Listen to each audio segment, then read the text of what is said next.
Gable's in the first break.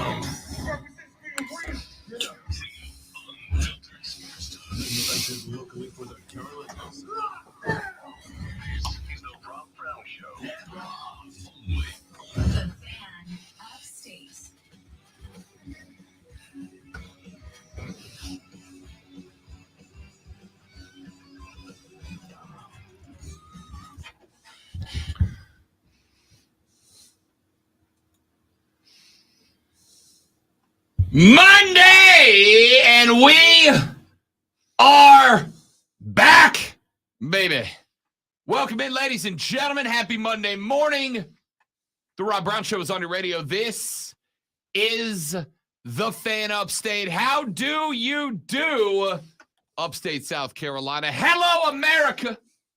What up, world? How's everybody? Y'all good? Good weekend? Nice, relaxing weekend. Everybody enjoy yourselves, chilling out. Maxing, relaxing, all cool, playing some b-ball outside of the school. Hope you're good, man. I'm Rob Brown. Pleasure is exclusively mine. On the other side of the glass today, metaphorically speaking, of course, because there's none literally there. He is the Alpha and the Omega of the Fan Upstate, the conductor of the Symphony of Sound. That is the Rob Brown Show, Colonel Grudge, hashtag Dad Kicks, the content cash cow, the Sultan of Swag, the Professor of Perfection, the Wizard of Wave, the great one. Lonzo is here as well. What up, Zoe? You know, technically I am on the other side of the glass because you're wearing glasses. You're not wrong. So, You're not wrong. You know, so you were right. You've been right all along, Rob Brown. Way to go. And there is Lonzo. He who forfeited arguments of semantics last week, hot out the gate with one. I like it. There's no denying who you are, Alonzo. You just have to embrace your destiny. Know thine own self. And to thine own self be true.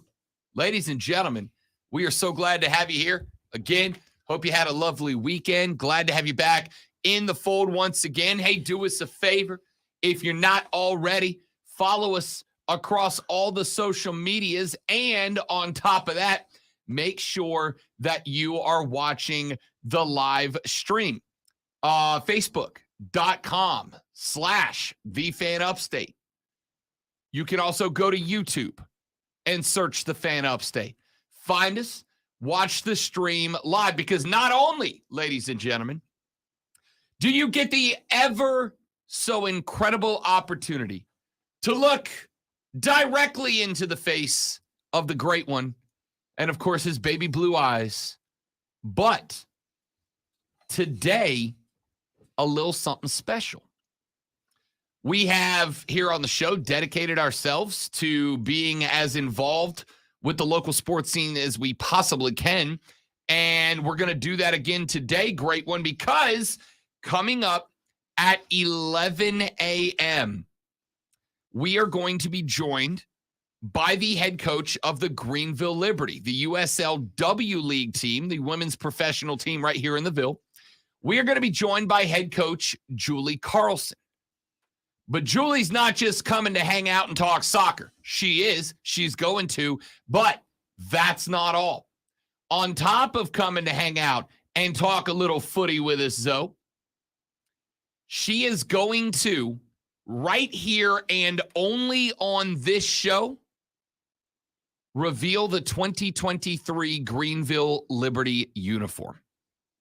Now, for those of you that aren't football fans, soccer fans, kit reveals are like a major part of the season, right? Like kit reveal day is a big day. That's the day the fans see for the first time what the unis that the ladies are going to be rocking and we are going to be purchasing look like. And every year you're going to get a new, for the most part, you're going to get a new kit. It's going to be a new look. And so the revelation of that uni is a big, big highlight across the soccer calendar. And today is that day for the Greenville Liberty. So and they are going to do it right here and live on this radio broadcast, which means if you would like to be one of the first to see the 2023 Liberty Kit, you got to go watch the stream. Start it now and be here at 11 when we drop the threads on you fools. That's extremely cool. And that means, you said exclusive. That means the other show is not doing that, doing it right here on the Rob Brown Show. Ladies and gentlemen, right here and only on the Rob Brown Show will you get the very first look at the 2023 Greenville Liberty Kit. I threw on last year's kit today to celebrate, but the new kits will be here today, and you will get your first look at them. So again, make sure that you are hanging on the live stream. You can find it at facebook.com/thefanupstate or by searching and subscribing to the Fan Upstate on YouTube as well. We got a lot of sports to get to. We got a lot of stuff to talk about on the radio broadcast today, and I hope that you will elect to be a part of it. How do I get in touch with the show, Rob? I'm ever so glad you asked, metaphorical listener that I made up for this situation. The first way to do it is to get on that there phone line, the Gilstrap Family Dealerships.com. Phone line is open for you right now at 844-326-3663. 844-326-3663. The other way to get in touch with the radio broadcast today is on the text line at 71307. 71307. Start your text with FAN, F-A-N, FAN, F-A-N, and we will read them on the radio broadcast. 71307. Send a text. Start that text with the word FAN, F-A-N. We will read them on the air. You can also do a Twitter if you want to. If you would like to do a Twitter to the show, the Twitter handle is at The Rob Brown Show. At The Rob Brown Show, because I am as creative with my internet handles as I am the name of the radio show. And, of course, Lonzo is on the Twitter device as well. You can shoot him some words at Lonzo Onward, at Lonzo Onward. And, of course, you can tweet everybody up in here at The Fan Upstate, at The Fan Upstate. If you want to tweet me, Zoe, Diesel, Mark, and all the good people behind the scenes here at The Fan Upstate. So that's all the different ways to get in touch with the radio broadcast today. We want you, we encourage you, nay, we demand that you be a part of the radio broadcast today and every day. Let us, ladies and gentlemen, get into some sports. Coming up on the show today, Shane Beamer was in the news this weekend. Shano said that there was a relatively highly touted recruit that was considering playing his football in Columbia, South Carolina this upcoming season, and Shano told him no. Said, no, we're good. Said he's going to go play for another SEC school. And while he did not name the player or the school that the player would be attending coming up in the fall, he did tell us why he rejected this player from the Gamecocks roster. We're going to come to that later on in the radio broadcast. Scott Fitterer and Frank Reich. You may have heard, Lonzo. I don't know if you caught this, but they drafted a quarterback this year. Number 1 overall, as a matter of fact. I was looking for him and I didn't see him. Yeah. Did you look over him? I think I might have, yes. Young man by the name of Bryce Young. Bryce Young, of course, the former signal caller for the University of Alabama, is now going to be playing QB in Carolina. But Fitterer had himself a little presser this weekend in which he said that the starting quarterback for week 1, as of today, is Andy Dalton. Not surprised. Shouldn't be. We'll tell you what Fitterer said, what the logic was going into that situation later on. Plus, while we're at it, now that we've got our draft picks, now that we know who is going to be wearing process blue next year, we can start to take a look at the projected depth chart for the Carolina Panthers. some spots that some work might need to still be done, some spots that are pretty much locked in. We'll tell you about those later on. Regents, or presidents or chancellors or whatever you want to call them at different schools. Regents are usually the last line of approval or rejection for schools to make decisions within their athletic department. The only thing that was standing between the Texas Longhorns and the Oklahoma Boomer Sooners was the regents of those two schools approving the move of those two schools. The only thing that was left to be done was the big wigs on campus to push the green go-ahead button to send the Horns and the Boomer Sooners into the Southeastern Conference. Well, they reached a decision this weekend. We'll tell you what that is coming up later on. Y'all, it is May 8th, 2023. We are a very long way away from college football kickoff of 2023. It will kick off this year on September 1st, which means that, Zoe, our countdown clock from now until toe meeting leather stands at 115 days, 14 hours, 48 minutes, and 21 seconds from right now. It also means something else. It means that preseason polls right now, probably jumping the gun just a little bit, just a wee bit, because we got a lot, man. Now, we do have spring ball behind us. We got spring games behind us, but we still have summer workouts. We still have camp going in. We got fall ball, fall scrimmages, etc. All of that still stands between us and the start of the college football season, 115 days, 14 hours, 47 minutes, and 32 seconds away from right now. We are indeed counting down. Zoe, not going to stop us from talking about a good college football poll. Not going to stop us from taking a look at some preseason prognostications. You mean good guesses? I would even question if good is the right word. Oh, okay. All right. Now I'm really looking forward to it. We'll just go with guesses. Okay. All right. ESPN, the 4-letter. We gave you USA Today's preseason post-spring poll early last week, about a week ago. We gave you some of the highlights. South Carolina not ranked at all. Clemson ranked number 8. And ranked number 8 behind another ACC program in their post-spring preseason prognostications. ESPN has had their college football writers put out their poll. We now know what their poll looks like. We now know where they currently stand. I am going to give you that coming up in just a few minutes. We will take a look at ESPN's post-spring preseason prognostications, and we will see how y'all feel about the way that they have them lined up. Coming to that later on in the radio broadcast.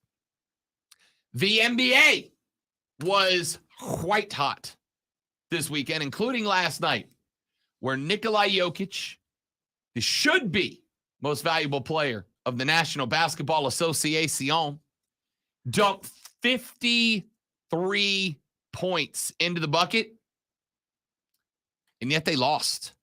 They lost on a night where Nikolai went over the half-century mark solo. So what happened? Well, we'll talk about that. And a nice little off-the-court altercation taking place involving Nikola Jokic. We're going to get to that in just a little while. James Harden, Lonzo, I stopped the presses. I don't know if I regret to inform you or if I am pleased to inform you. I guess it depends on where you stand regarding your view of James Harden as a basketball player. But James Harden, the postseason edition, pretty good. Pretty good.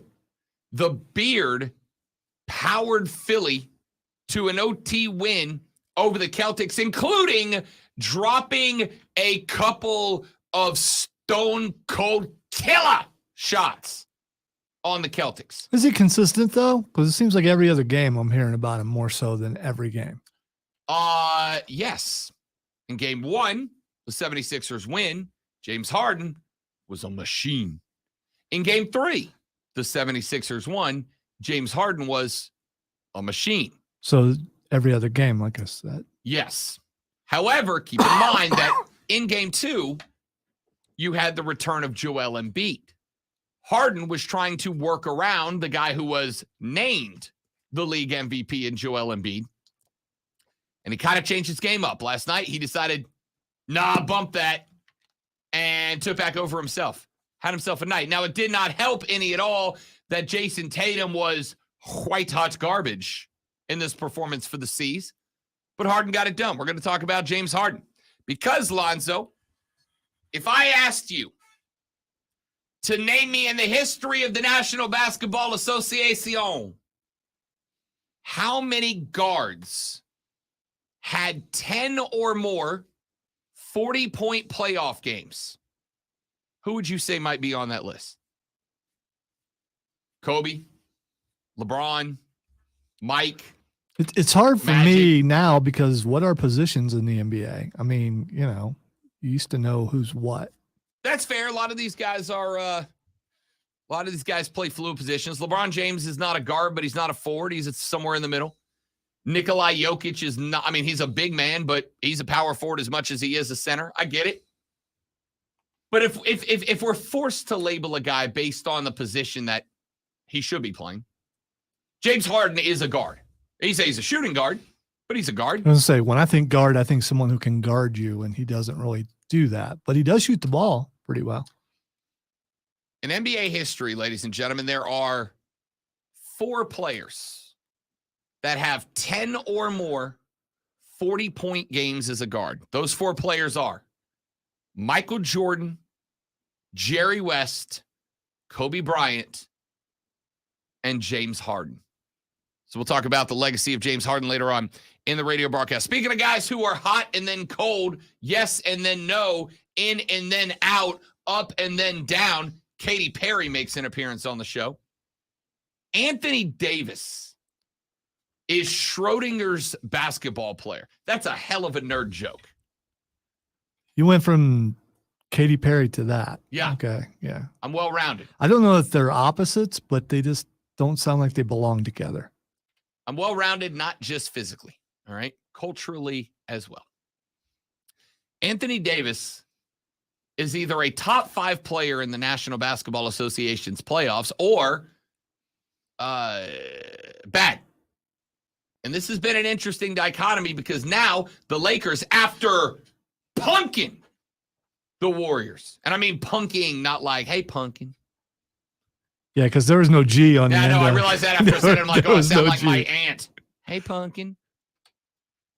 After punking the Golden State Warriors in game 3, I'm about to dump a paycheck on the Dubs to win game 4. Because that's the pattern that Anthony Davis has followed. I'll tell you what I mean later on in the show. And in a segment that I'm very excited to get Lonzo's opinion on, Zoe, a punch was thrown and connected. I saw. At the conclusion of yesterday's NASCAR race in Kansas Motor Speedway. Diesel threw a heck of a punch. Kinda accurate. You blur that a little bit. That's Diesel throwing that punch. I'm just because the beard. I'm just saying that way. I was Diesel, and then I looked and saw who it was. Diesel? Yeah. The final break of this hour, you will want to be on the live stream with us because I'm going to actually play the video of that punch, the whole setup of the situation, and then we are going to have the discussion. Was the punch justified? Would you have thrown it if it was you? That's going to end this hour when we come back here in just a minute. Shane Beamer says he had a relatively highly touted recruit out of the transfer portal that wanted to be a Gamecock. And Shane told this player no. Why? I'll tell you when we come back. A, do you believe the story? And B, if so, was it the right call? We'll talk about that next. My name is Rob Brown. That's the great one, Lonzo. Ladies and gentlemen, you're listening to the Rob Brown Show right here on the Fan Upstate. All right, guys, I got a live read right here. Stay right there. We will be right back.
ZipRecruiter helps me keep my business running. Take it from Marco and millions of other businesses who've used ZipRecruiter. ZipRecruiter can help you find the needle in the haystack. All right, James. So I'm on medication, which is making me a little slow. So I don't get it. So, I mean, you'll have to enlighten me. I'm just a little slow today. Medication has me off just a tad. Maybe it's a shirt. If it's a shirt, this is not Texans. This is anime. Texans, because that's where your boy CJ Stroud's playing now. Oh, okay. All right. Thank you. Yes, you're right. I'll be rooting for that. I'll shake this stuff off here pretty soon. I was fine, and then it hit me a little. By the way, do you know why this is on the board? No. Do you know what it is? It's the grenade they used to try to kill the bunny. And yeah. The holy hand grenade. Yeah. The coronation. No, there was one. No, I know. That's like a legit thing. Yeah. And so it's not a grenade. But it was trending. It was hilarious. And someone has already put over the Monty Python over the actual coronation doing the thing. And no, I did not watch the coronation, but I saw bits and pieces. Mostly on Twitter and mostly people making fun. But it's, the only time we've ever seen the crowning of, because Elizabeth was like 100 and something.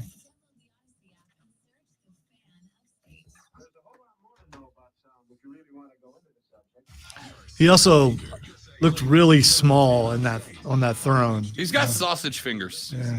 All right.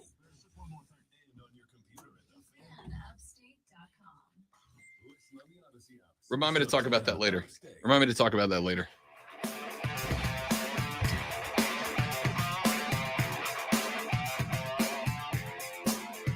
There are coaches in collegiate football who are electing to live and die by the transfer portal. And it is a strategy just like any other strategy. There are all types of recruiting strategies. Recruit regionally, recruit nationally, recruit hardworking 3-stars, recruit any 5-star. There's all sorts of different strategies about how to compose a collegiate football team. But there are a lot of teams who are heavily leaning into the transfer portal.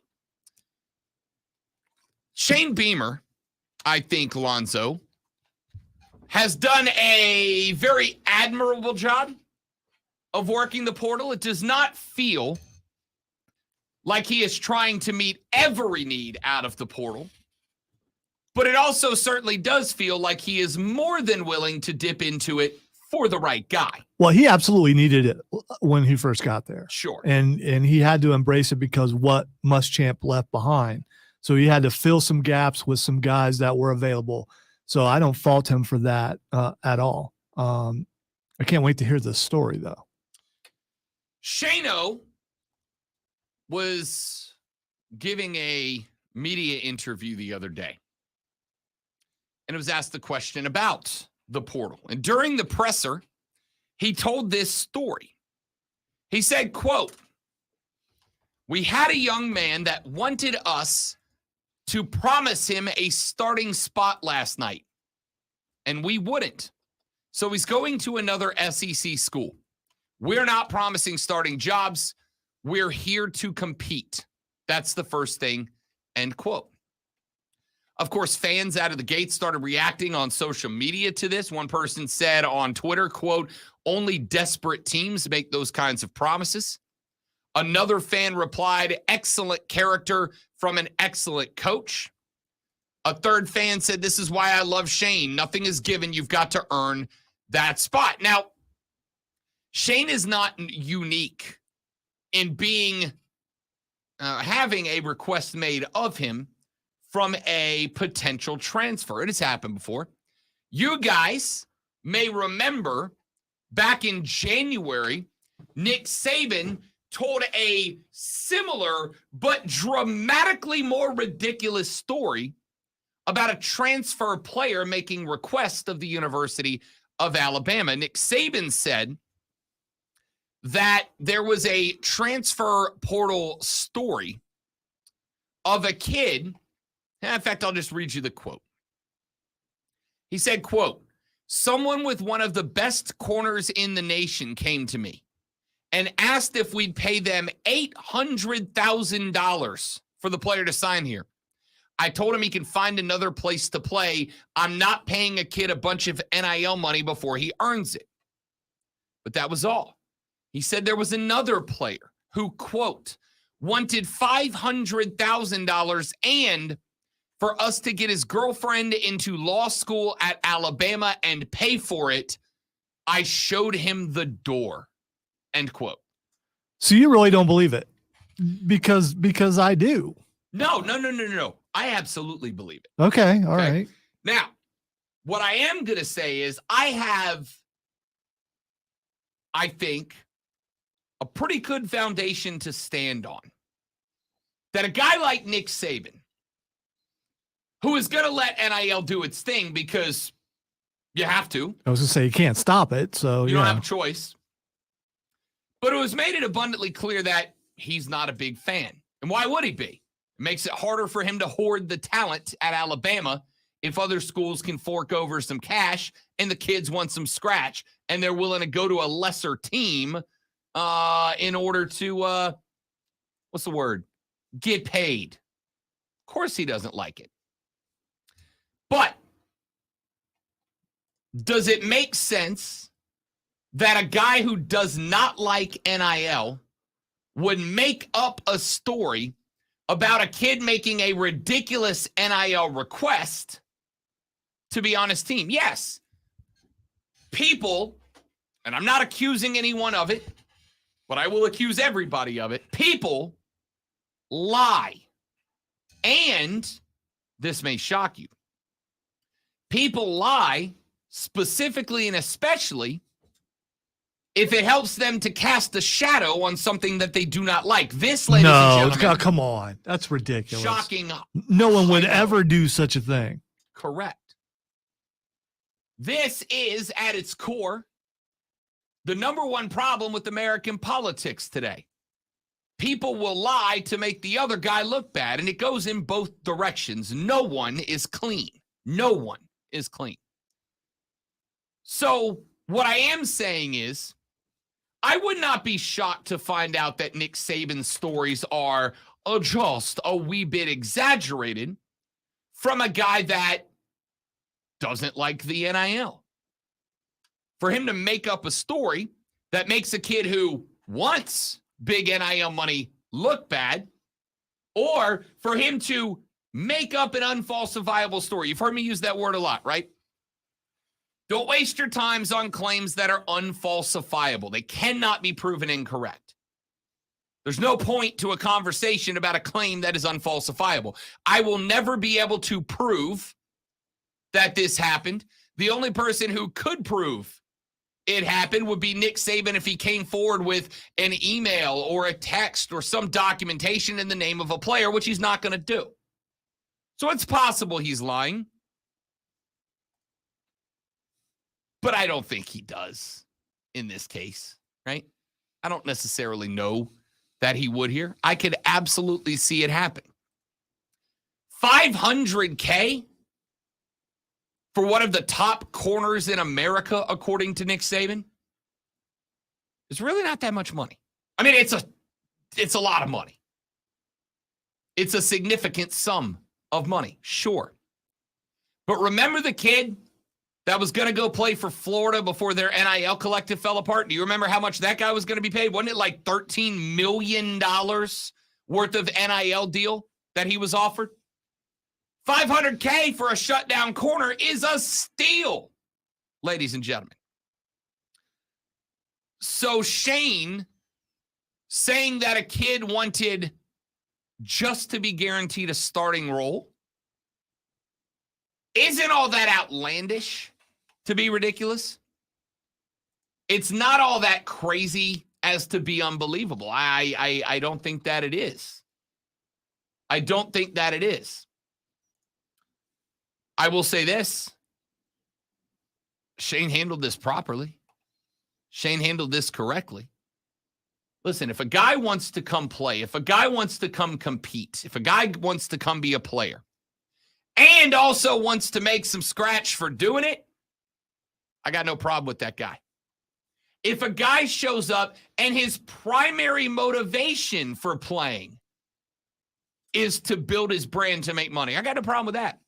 We played you the clip last week of Patrick Beverly, who said that he believes 50% of NBA players don't really love playing basketball. It's just a really good way to get really rich doing a difficult job, but not difficult job, right?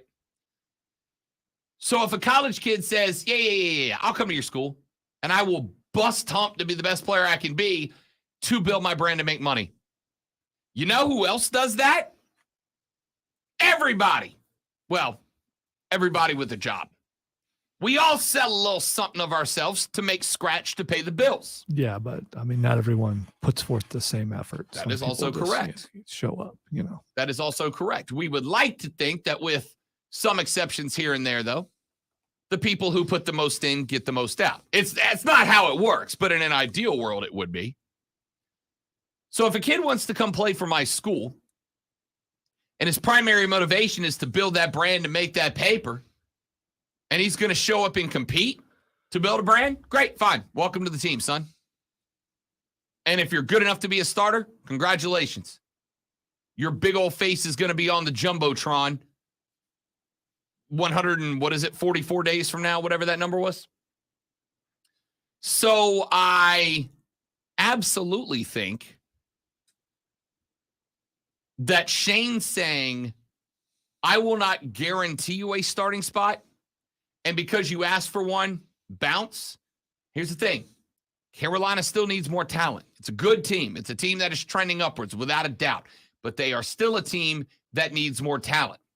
It's also a major message to the guys that are on the team now. 100%. Yeah, that we could have brought this guy in and gave him a job. We're not doing that. So don't think that your job's guaranteed. You got to get out there and bust your butt and earn it yourself. 100%. I agree entirely. The thought here was, while you may have, and we don't know who the kid is, what position he played, we just know, according to Shane, if you believe him, that he's playing for another SEC school next year. What we can look at here is very simple. Shane is now telling the boys in his program, I believe in y'all. I think you're good enough. I think you can do it. But ain't nobody guaranteed nothing as far as this program goes. It's a great message to the fan base. I think it's a great message to the team. And frankly, I think it's a great message to transfer portal players. Now, I would love to know who this player is, and I'd love to know who signed him. I would love to know who he's going to be playing for next year. Every team took in a few transfers, so I don't know that we're ever going to be able to even deduce who it is. But this was handled well by Shane Beamer. We're not giving you a starting spot. We will give you the opportunity to come earn it. What happens next is up to you. And the relationship didn't work out. I think you sent a great message to your fans. I think you sent a great message to your team. I think you sent a great message to other transfer portal players. Hey, top tier schools, top guys are not just going to be made a starter. The kid that Tyler Buckner, kid that transferred out of Notre Dame, the quarterback, now at the University of Alabama. 50 cents on a bet says Nick Saban didn't promise him he's QB1 when week 1 rolls around in early September. Jalen Milrose right there with some PT experience under Nick Saban. I like this. As a guy who is pro transfer portal, as a guy who is pro NIL, as a guy that thinks that it makes college football better and more interesting, I also don't have a problem with a coach running his program however he wants to run it, with the understanding that it might bite you. Because what if this recruit goes to Arkansas, hypothetically, and turns into an all-SEC player and a first-round draft pick? Yeah, he might have been a gimme kind of guy. But if he turns into an all-SEC player and a first-round draft pick, do you think Carolina would have been better with him in the defensive backfield? Yes. Yes, they would have. The reason a guy acts like that ordinarily is because he's been so good and so far above everybody else his whole life that he's never been told no before. Hell, to this kid, it probably was a shock to be told no, right? But this was more about communication with the fans, with the team, with the program, and with the individual players within it than it was about this one kid. And I got mad respect to Shane, just like I do with Nick Saban. If the stories Nick Saban is telling are true, I got respect for that. I got no problem with that.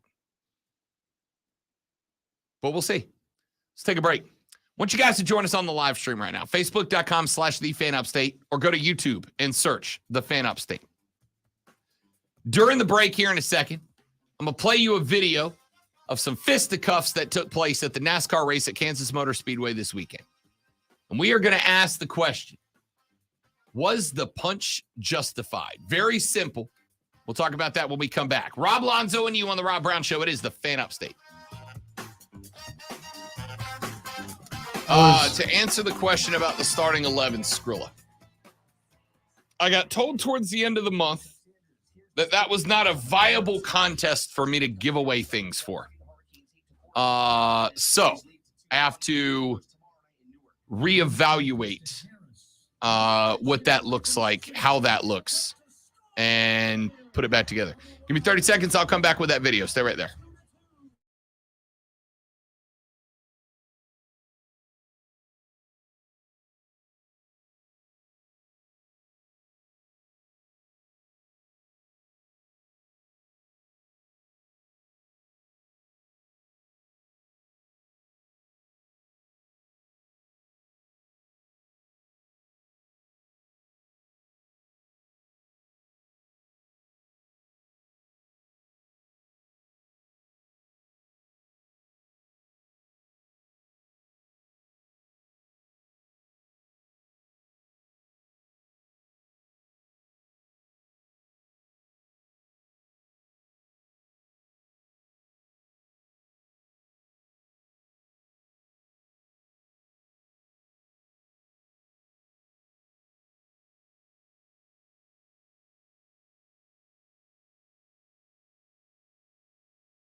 All right, dudes and dudettes, I am back.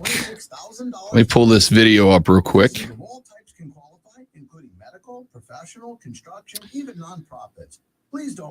So to set you up for this conversation, Ross Chastain is one of the most disliked racers on the NASCAR circuit.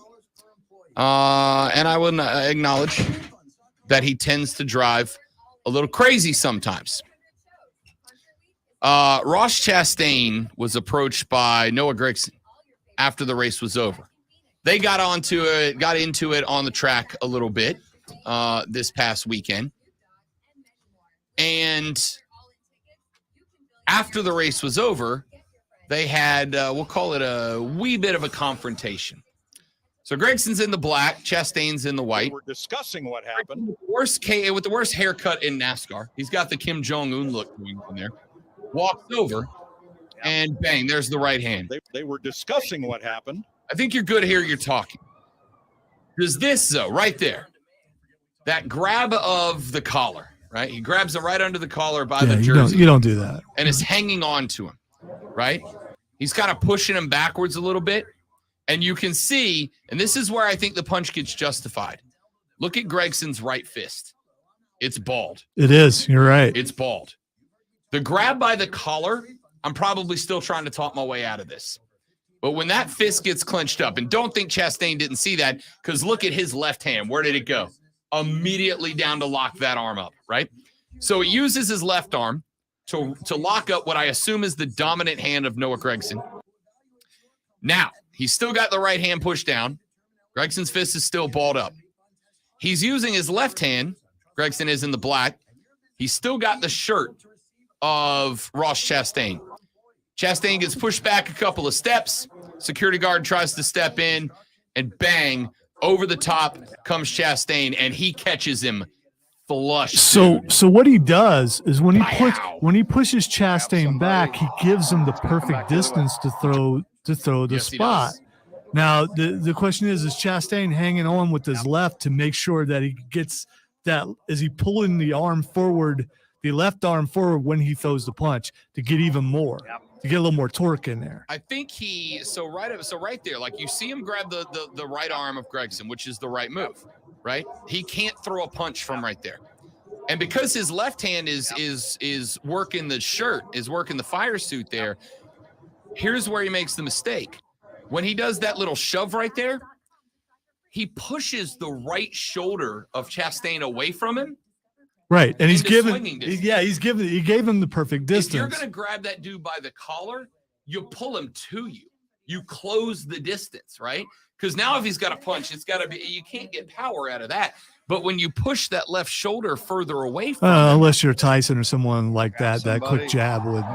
But no, he gave him the perfect distance to throw. When he pushes him away right there, that little kind of two push right there, he opens the distance, bang, and Chastain comes over with the right. And I got to tell you, I'm not a go to the punch quick guy, but he was holding on to the shirt for a minute, and the right fist got balled up. Here's the thing. That's a justified punch. Watch the video with the audio up and listen to the sound of the punch. Oh, he gets him. It's a clean pop. It really is. Yeah, I'll try to stop. I don't know if I can stop. Look at there you go. Look at that. Look at that.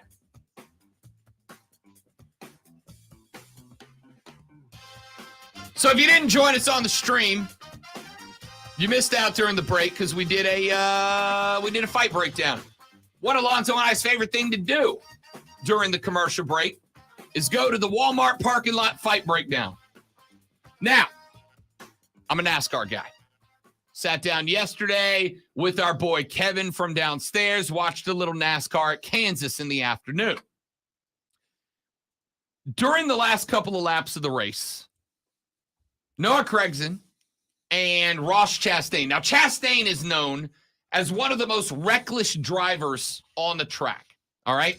He is a dude who has no qualms about putting his front quarter into your back left and put you into a fence if it's going to earn him another spot on the track.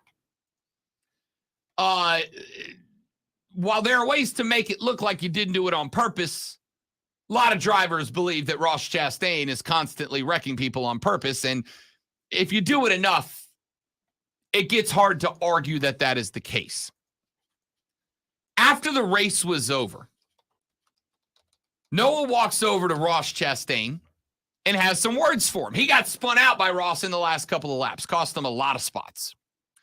Well, he walks up to him and they're having a confrontation. Now, this happens in NASCAR. Hey, you did this. I don't like it. I don't appreciate it. And NASCAR has, as much as it is going to try to tell you this isn't the case, part of the reason a lot of people watch NASCAR, Lonzo, is what? Rex and confrontation.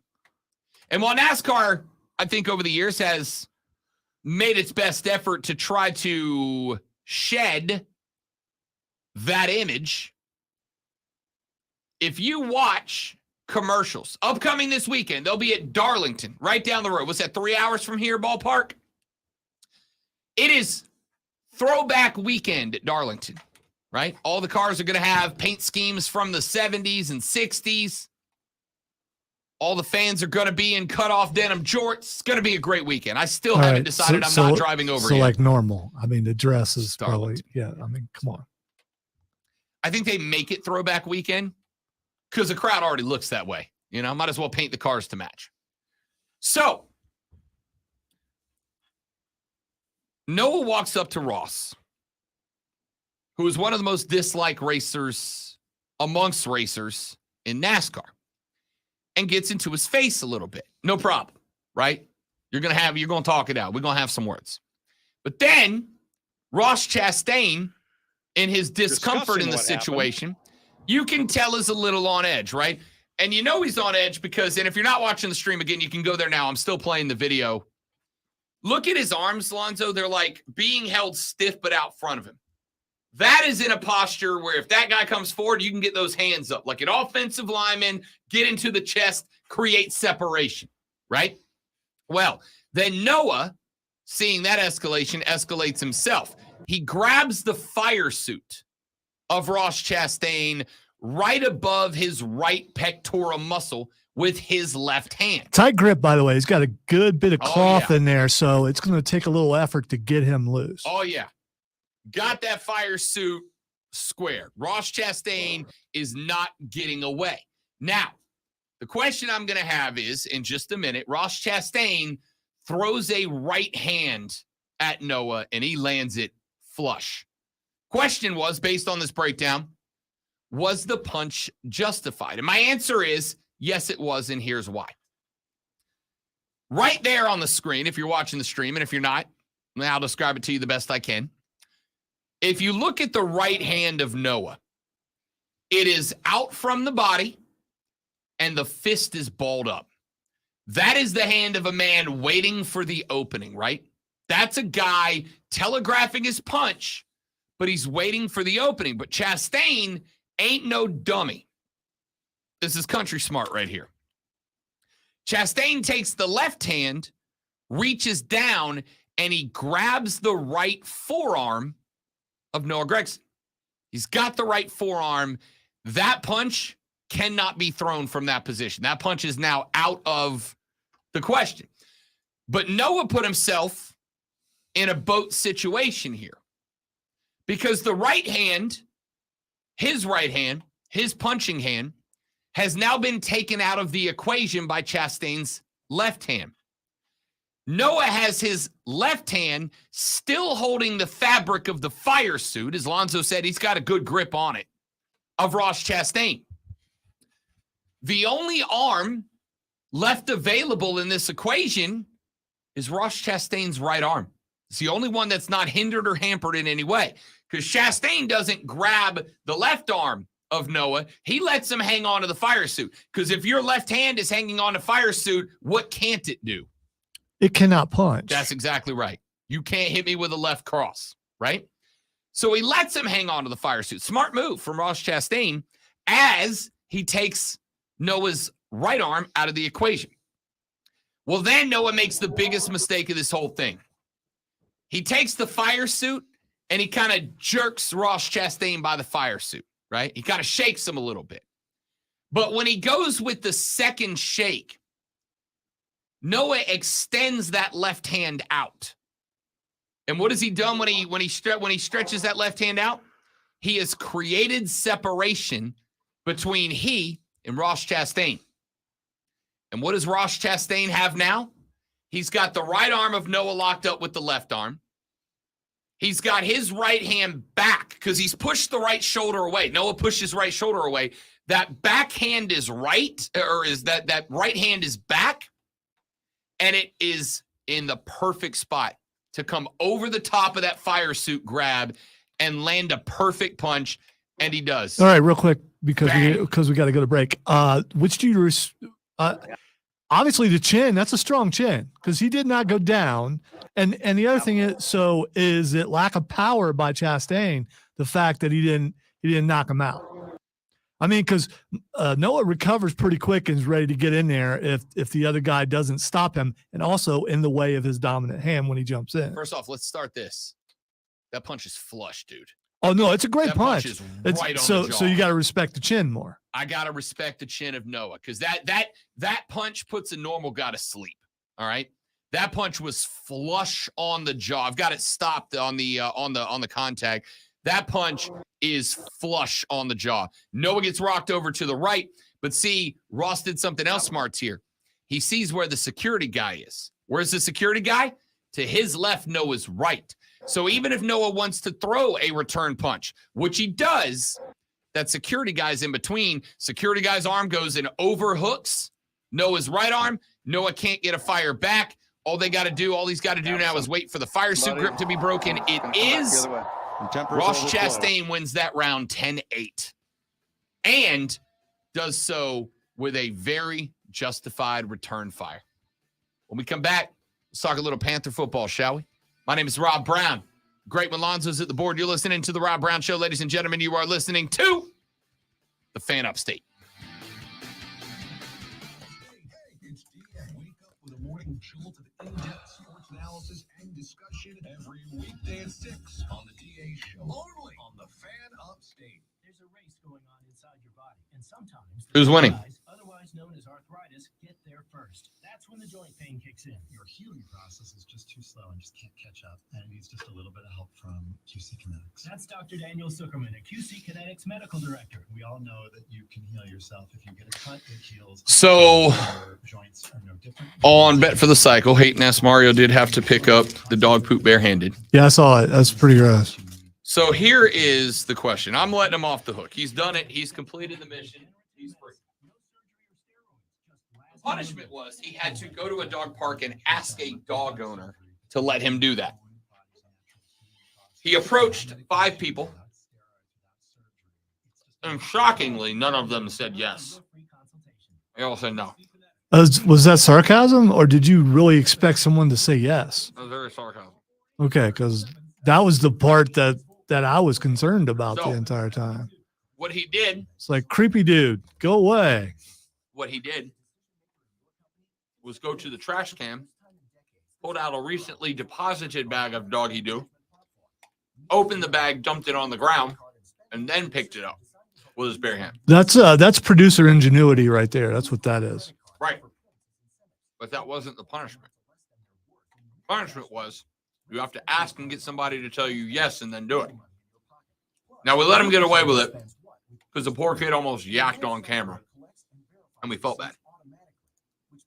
What'd you expect to happen? I mean, come on. I expected him to have to ask 10 to No, 20 no. people What I'm before talking he about, the said fact yes. that he almost threw up. Didn't I Oh, mean, yeah, you that had was to awful. expect that. Now, the bet this week is that the loser, Cody and I lost our parlay by a half of a hit, has to consume the bomb hot sauce. That is the hottest hot sauce on the Hot Ones show. It is one of the hottest sauces available on the market right now.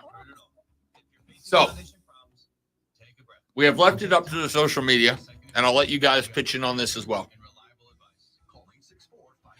Do we have, though, do we have the hot sauce consumed on a buffalo wing, which coat a wing in the sauce and then eat it, or shot glass full of it straight to the face? I say you go for the wing, Go for the just because it's, you know, you're saying it's off that show, and that's where people know it from, Mm-hmm. and you won't have to eat. It will be less lethal on the wing, I would think, but you know, you guys are not doing it during the show, right? Yes. That's do you have backup plans in case you guys can't talk? Well, I mean, first off, the goal is to make the production team do it so that we're fine. But if Cody and I do it and we have to take a break, Mario will get to host his own segment. There we go.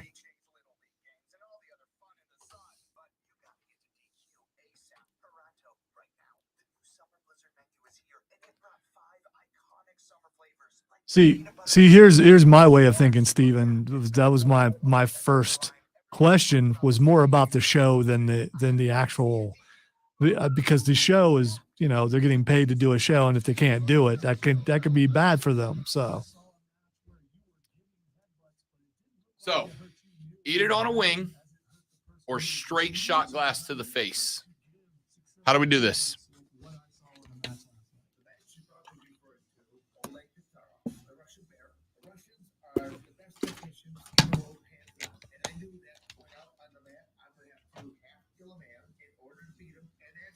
I would have to half kill a man.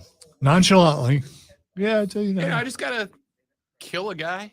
I mean, Half kill. he's not dead, Lonzo. Yeah, he's not. only mostly dead. That's right. Mostly dead is partially alive. Exactly.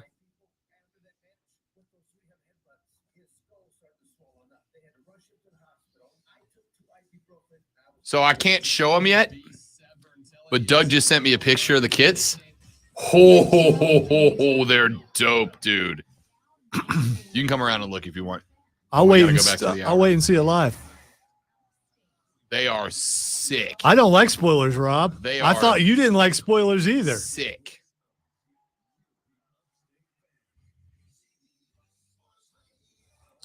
Bare knuckle Oh. fighting in the first break. I love them. Oh, okay.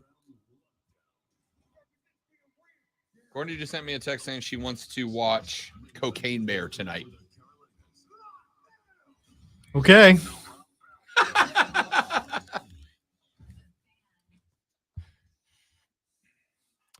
I'm about to get myself in a wee bit of trouble, Zoe, but I'm gonna do it for A, your entertainment, and B, because I need you guys to settle a debate for me. For those of you that do not know, on Saturdays from noon to 4, I, along with former Major League Baseball player Cody Decker, host a nationally syndicated baseball gambling radio and internet show called Bet for the Cycle, which is available to you all on the BetQL network and the BetQL app. One of the reasons that we decided to bring that show back is we have a yes, because they pay us for it, but also because we're getting paid to have a blast. And one of the things we do to make the show fun is we have a challenge, a contest that we do every Saturday called Parlay v Parlay Challenge. Myself and Cody build a 3-leg parlay based on one game that day. Our production team, Rick, Double D, and our favorite hating ass Mario, so named by America's favorite baseball player, Tim Anderson himself. Wow, how cool would that be to have like a 3-person production team? That would be awesome. They built a 3-leg parlay from the same game. Now, you can include anything you want in the parlay. You can include a spread bet. You can include a player prop. You can include anything you want. And we pop those into the website of our sponsor, BetMGM, and it gives us the odds. If neither team's parlay hits, we lose. Both sides lose.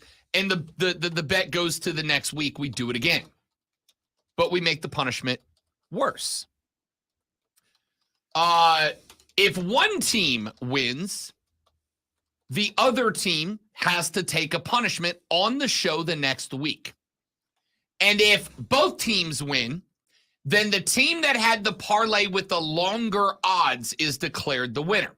So, for instance, this week, the productions team parlay checked out at plus 648. Ours checked in at like plus 935 or something like that. We would have won had they both hit. Now, we both missed out. They missed 2 legs. We missed by Luis Reyes getting a single. We needed him to get a double, and we win. Week 1's parlay challenge, Lonzo. The punishment was that Cody Decker and I had to eat ranch-flavored ice cream, a full, thorough scoop of it. Cody, living in New York, was unable to find the ranch ice cream, so Cody had to eat vanilla ice cream thoroughly coated in ranch dressing. It was bad. The second punishment was taken by hating ass Mario, our producer. Mario had to go to a dog park and pick up dog refuge with his bare hand and walk it to a trash can and put it away in front of a dog park full of people, which he played the video of live on the show. This week's punishment, which will be taken by whatever team loses the next parlay challenge, is to consume Da Bomb sauce. Now, if you are aware of the internet sensation, a show called Hot Ones, this is a game that is played where the interviewer sits down with a celebrity and does an interview, but while they do the interview, they eat progressively more spicy chicken wings. So I have two things here. The first is the punishment worse for the losing team, Zoe, and all of you out there in the Rob Brown Show Armada? Is the punishment worse to thoroughly coat a chicken wing in the bomb sauce and eat it? Or is the punishment worse to fill a shot glass with the bomb sauce and drink it? What do you guys think? Text your answer 71307. Start your text with fan and either put wing or glass. We are taking a social media and on-air poll all week for the answer to this. Is it worse to coat a wing? And by the way, it's got to be a drummy, and you have to take all the meat off of it. Not a bite. You got to finish the wing. Or is it worse to fill a 1 ounce shot glass to the rim with the bomb sauce and take it straight to the face? What is the worst punishment? See, they want you to suffer. I mean, I want it to hurt a little bit, but I don't want, Oh, it's going to suck. I don't want irreparable damage, which still could happen. Although I think it'd be easier to take the shot because you don't have to keep chewing to get the rest. So maybe the worst punishment is actually eating the wing. See, I said I think the wing is going to be more difficult, right? Because with the shot glass. Because you also have anticipation because you got, you just took that bite. You got to take another Yep. bite. And that first one hurt with the Yep. shot. It's all at once. Here was my thing. I think the wing is worse, right? Because Rob Brown may or may not have taken a few shots in his lifetime. All right. No, really? Maybe a few. Okay. And Reluctantly, of course. Yeah, no, there's definitely I was forced to. As someone who has taken a few shots, coerced into doing it, obviously. Especially when some of those shots are of awful tasting liquor. There is a talent, Zoe, to taking the shot, throwing it back, and just getting it down ASAP, right? With as minimal amount of taste as possible. Do you hold your breath? I don't, but most people do. Okay. You don't have to. But the key is you press the tongue down into the bottom of the mouth, and then you throw the shot back to just get it down as quickly as possible. The faster you get it down, the less you have to take awful tasting liquor or whatever else it is. The wing has to be thoroughly coated. You take the first bite. Now, I'm a chicken wing expert, all right? It takes 2 bites to clean a drumstick. And on top of that, you have to chew the chicken meat once you bite it off the bone. And if you got to chew, what's that mean? That hot sauce is just sitting there on the tongue, sitting there. And once you get the first bite down, you got to go back for more. No ranch, no blue cheese, just straight hot sauce. So even if you go, Lonzo, with the strategy of bite, spin it, bite before you even take it away from the face, you still got to chew, and that hot sauce lingers on the tongue. I think eating the wing is worse because it's not like the wing is going to take the hot away. It's not like it decreases it any. Still going to suck. But I think that's going to be the punishment. Texture says, let's see, glass. Worse is shot glass. There's more hot sauce in it. Yeah, that's fair. There is going to be a lot more hot sauce in the glass than would be on the wing. But it's probably, as has been pointed out, not going to linger the way the chicken will be, because when you eat the chicken wing, you go get some in your teeth. Yeah. There's no way It's to gonna eat it hang and not out do there. it. That's right. You're not wrong. Texture said it'll come out the glass and then out your, okay, on to the next text. Well constructed. You're a poet. I'd say wing stays in your mouth longer, which I think would let the spice linger longer. So that's my thought too. There's more of it in the glass, but I'm getting it down faster, right? The glass, it's gone. The wing's going to require a lot more effort. Yeah, I think that's it. Now, the second thing that came off of this show, and this, Lonzo, I think I may have I may have screwed up here. Mario is a fan of the Chicago Cubs. Big Cub guy. This past weekend, the Chicago Cubs pulled up their number one prospect, a kid by the name of Matt Mervis. Matt Mervis played his baseball at Duke. Matt Mervis is a 25-year-old first baseman and power hitter. He's got the potential to be a pretty good player. But the Cubs fans, I called them out for believing that Matt Mervis is going to be the savior of Chicago, right? Because the Cubs are bad. On paper, they should be good. They got a great pitching staff. They got a solid lineup. They've got wonderful defense. But for whatever reason, they're just bad right now. So Chicago fans believe that Matt Mervis is going to be the savior of Chicago, including Hayden Mario, which I told him, no, he's not going to be. And he said, Rob, I will bet you right now he wins the National League Rookie of the Year award.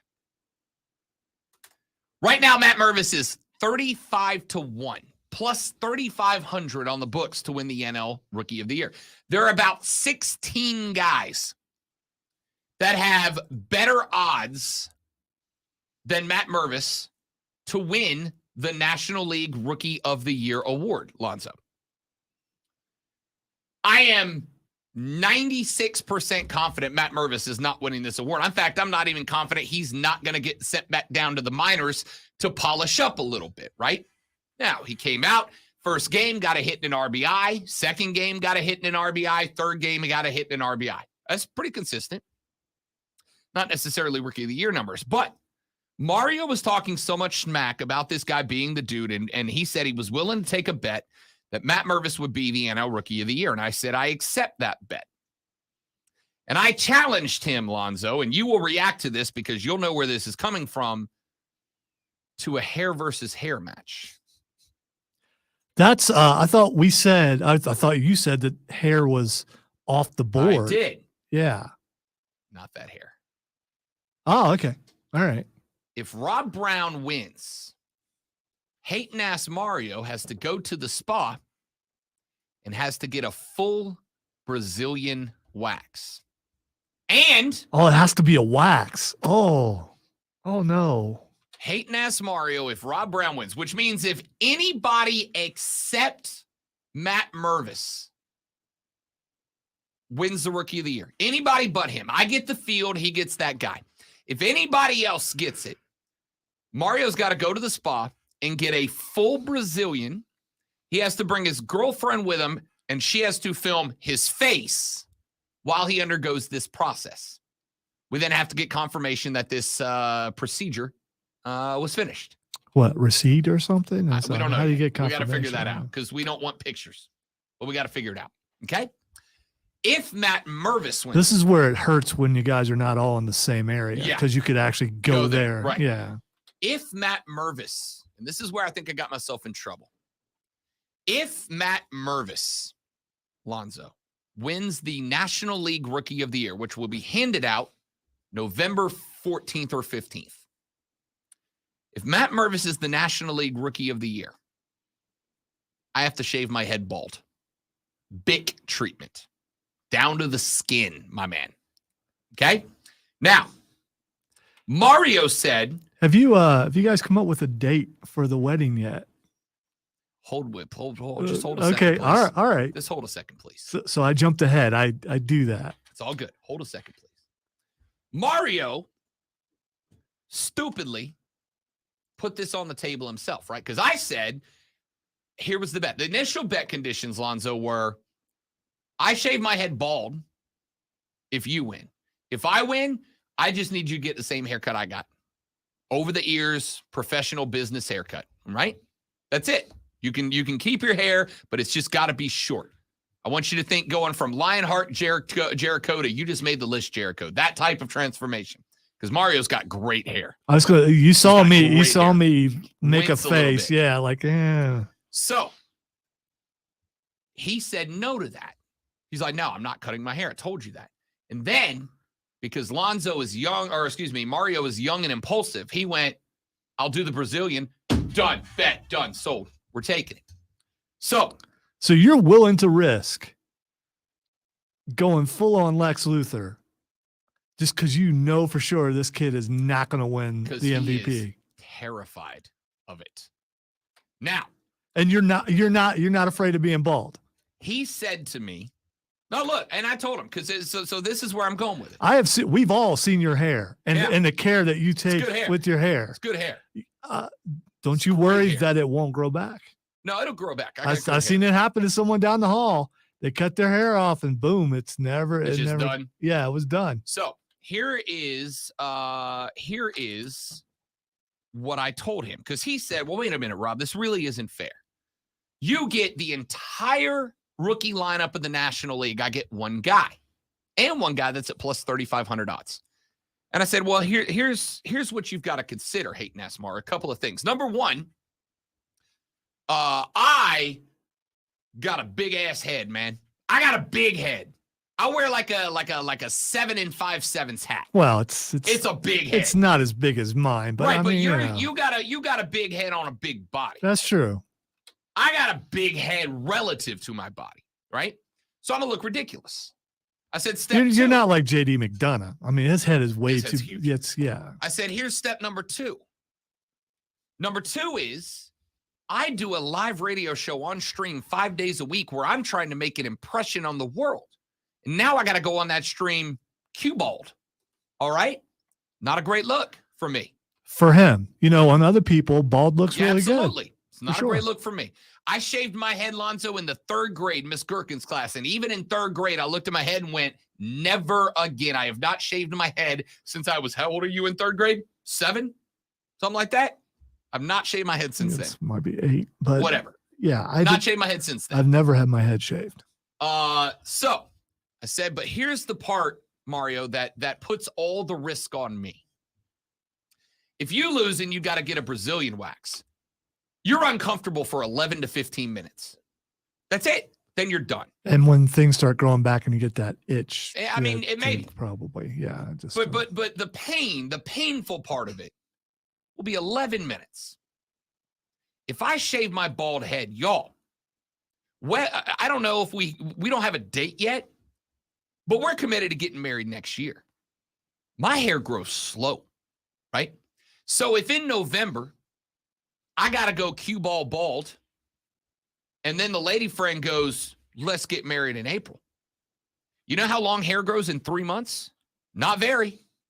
Not very. Can you gather that hair and have a weave made out of it? I legit might have to. I legit might have to have them collect it to have a wig made to put on. Now, here's the other part that I screwed up. Yeah, but there's a way around it because you're going to go with the robe. You wear the Ric Flair hair coming in there, and Not you're for a good. wedding ceremony, Lonzo. You Not just for thought a that was the ceremony. reception. It's not Correct. okay. All right. I was trying So- to help. Here's the part where I might have screwed the pooch. I don't think Matt Mervis is going to win this award, okay? There's 3 guys at the top of the list right now that I think are much better odds, but you never know, right? You never know. There could be some injuries. Matt Mervis could turn into Hank Aaron. I don't know. There's anything that could happen. But he's sitting at plus 3,500 right now. Rookie of the year odds right now. Corbin Carroll's plus 200. James Outman's plus 170. Brett Beatty is plus 600. Matt Mervis is at plus 3,500. Alongside Jordan Walker, another guy that could do it. So, the part that I screwed up was I basically had, Zoe, to make the decision instantaneously to take this bet. I did not have time to text the fiance who was down on a beach in the Bahamas. Hey, are you going to murder me if I shave my head bald in November? And then you decide you want to get married in March or April of next year and I have effectively a buzz cut for a wedding? Are you going to murder me for that? I just had to make the decision. And the decision was for the people, Lonzo, because the entertainment of a video of Hayden Asmario's face getting strip after strip after strip after strip of nether region hair pulled out of his body by hot wax and sticky paper is going to be legendary radio. Legendary radio. As someone who has many times had to apologize to my spouse when she's asked, why I understand the moment. I get the moment. I absolutely do. And I understand the importance of the entertainment of the people. I do get it. But bald at your wedding, man, I don't know. This might be one of the riskiest ones you've ever done. This is I'm anxious, right? And here's the thing. The lettuce should never be in play. I gotta sweat this bet until November 14th. It is May 8th. I gotta sweat this bet until after the World Series, y'all. That's how long I gotta sweat this bet. But if I win, if this thing pays off, oh, it is gonna be remarkable radio. If it does not pay off, Lonzo, it has been a pleasure knowing you all. It's still going to be remarkable radio. I will see you. I don't know what comes I don't know if anything comes after this life. I don't know whatever comes after this life, but whatever it is, I'll see you there because I might get killed. By the way, advertising opportunity in November. If you would like to rent space on Rob's large bald head, it might be available. Oh, man. By the way, I still haven't told her I made this bet. She is unaware. You might have some Paul White vibes going though. I might. To keep the beard going, you I get know. that. I mean, it might be. It looks good on him. I know. I might shave it and be like, damn. But I won't because I got great hair. You did. That or hating ass Mario is going to turn into Ken doll Mario. We'll find out. My name is Rob Brown. That's the great one, Lonzo. We got to take a break. I got a couple of stories I want to get with you when we come back. Coming up in about 40 minutes, head coach of the Greenville Liberty, Julie Carlson, is going to join us here on the radio broadcast, not only to talk a little bit about the Liberty season, which gets started this Friday, by the way, but on top of that, also is going to spend some time debuting the new kit for us this year. You are going to get to see live on the stream the brand new 2023 Greenville Liberty kit. Can't wait. We're back after this on the Rob Brown Show. This is the Fan Upstate. All right, guys, got a live read. We'll be right back. Stick around.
All right, guys. Sorry about that. Now, CBS Sports Radio. Feedback. On your radio at 97.7 FM, 1330 AM, Bentonville, 97.1 FM, 950 AM, Spartanburg. Listen on your phone, download the Odyssey app, and search The Fan Upstate. There's a whole lot more to know about sound if you really want to go into the subject. Your smart speaker. Just say play 97 The Fan Upstate on your HD radio at WFBCH. Computer at The Fan. FanUpstate.com.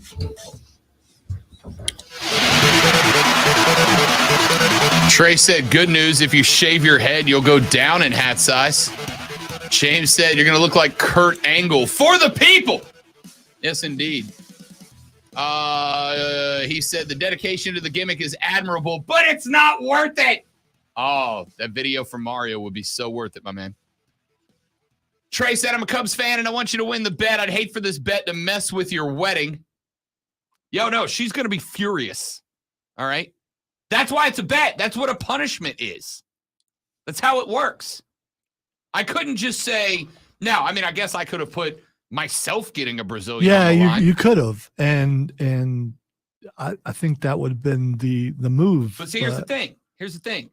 The odds are so stacked against Mario here that it's like in any other bet, right? It's like in any other gamble. The longer the odds, the more the payout, right? So I read you guys in the last segment, the odds for the NL Rookie of the Year, right? If you take the favorite right now for the National League Rookie of the Year, the favorite right now is James Outman at plus 170. That means that if you bet $100, you get 170 back. You basically make $70, right? Because he's such a favorite. Versus if you bet Matt Mervis, if you bet $100, you get $350 back. The reward for gambling on a long shot and being correct is much, much, much more of a reward than gambling on the favorite. And because I get every favorite above Matt Mervis, Outman, Carroll, Beatty, Senga, Vargas, Steer, and Walker. I get all of them. Plus, I get Terang, I get Weimer, I get Alvarez, I get Wisniewski, all the guys that are under him in the odds. I get all of them. So if I win, it's like betting the heavy favorite, right? It's like betting somebody at minus 250. I got to bet $250 just to win 100 back. Whereas Mario, to put in money terms, if he won this bet, it's like betting $100 and getting 350 back. All right, so I get all that. So what you're saying is you're 100% sure. That's why you're taking this bet, which means every time you've had a 100% sure thing, it's always panned out for you. You've never lost on 100% sure. I am 97% sure. There's absolutely a chance that Matt Mervis goes on a tear and catchers can't get him. They can't figure it out. There's absolutely a chance that Matt Mervis is the dude Cubs fans think he is. And in 3 months, we're sitting here, and now Matt Mervis is plus 170, and I got the sweats. Absolutely a chance. But all right, so Will in the stream wants to know if you keep the beard or go with the Stone Cold goatee. The bearded stay. Yeah, you got to go with the beard. I can't go full Mr. Clean, dude. He will go with the Paul White look. Yeah, and it'll work. Yeah, the Big Show look would definitely work. And I would also tell you the beard would not get touched from November on. I would have to grow it out. Let's face it. If Rob shaves his head, he'll be wearing hats for a really long time, and he's got a ton of hats. Oh yeah. So. Oh yeah. Texas said real punishment would be getting a Noah Gregson bowl haircut. The old Kim Jong-un. So that would be. It would be, but here's the problem. When the wedding rolls around, I can fix that haircut. It's going to be short, but I can fix it, right? I can get them to kind of trim it up, give me a fade. I'm probably fine. You fade that in, you'd be all right. Yeah. I can get that fade and be just fine. There ain't a damn thing you can do with a bald head other than and hope that it grows out real quick. And even if it does, it's not really like you can shape it till it's got some length to it, and that's going to be a minute. And also, I got about a 2.5 month awkward phase where you can't do anything. And next thing you know, I got to come in here with the Stone Man spiked look because that's all you can do with it, right? There's no other options there.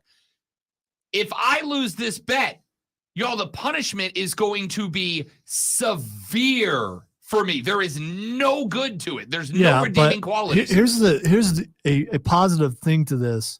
If you lose the bet, you go bald. It's finally time to grow the mullet. Because I mean, you can grow it from the beginning, and what a beautiful mullet it would be. I was going to put on the table because I told the lady friend, I'm not cutting it. Every time I do it, I say I'm going to grow it out, and then I whatever. I told her I will get my next haircut when we get married. Right? I'm not cutting it again until we get hitched. I was going to offer up to Mario, and I still may give him the option, but I was going to offer up to Mario. I'll tell you what. For a month before my wedding, which could be in April, May of next year. It could be in October of next year. We don't know yet. But for a month before, I'm not going to cut my hair until then. For a month before, I will shave it down to a mullet because she's going to want it short for the wedding, which is fine. I don't care. I was going to give him the opportunity to rock a mullet for a full month, like a country mullet, no matter what's in that month. TV appearances, public speeches, whatever. But the look on his face when I said, dude, I'm probably getting married next year, and my hair grows slow, he was like, deal, done, bet. So I don't think I'm getting out of it. I'm going to offer it. Hey, dude, I'll do a mullet. And then I can fix it for the wedding.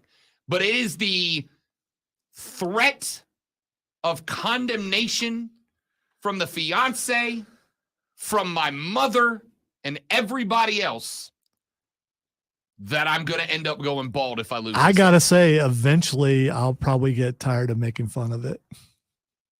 Probably not anytime soon, though. It might take a while. Probably not between now and November. No, I'm going to, it's, you know what? This would be such a shock for me. I don't think I'd have anything to say. It'd be a lot of staring going, I can't take it anymore. I'm going to have to put up like a black shield right here or something so I don't have to see it anymore. All right.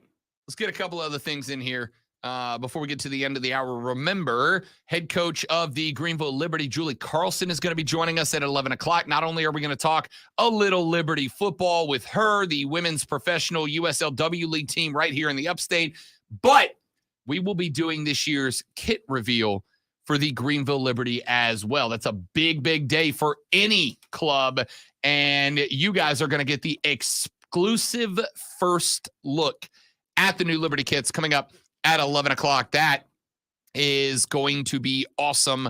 I cannot wait for that. Real quick segment here.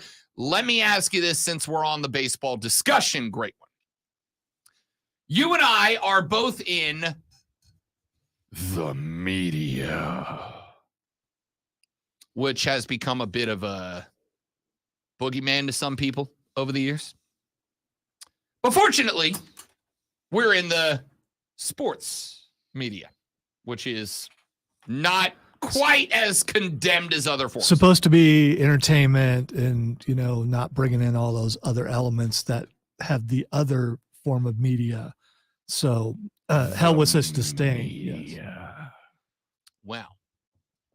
The Los Angeles Angels of Anaheim, based in the OC, Orange County.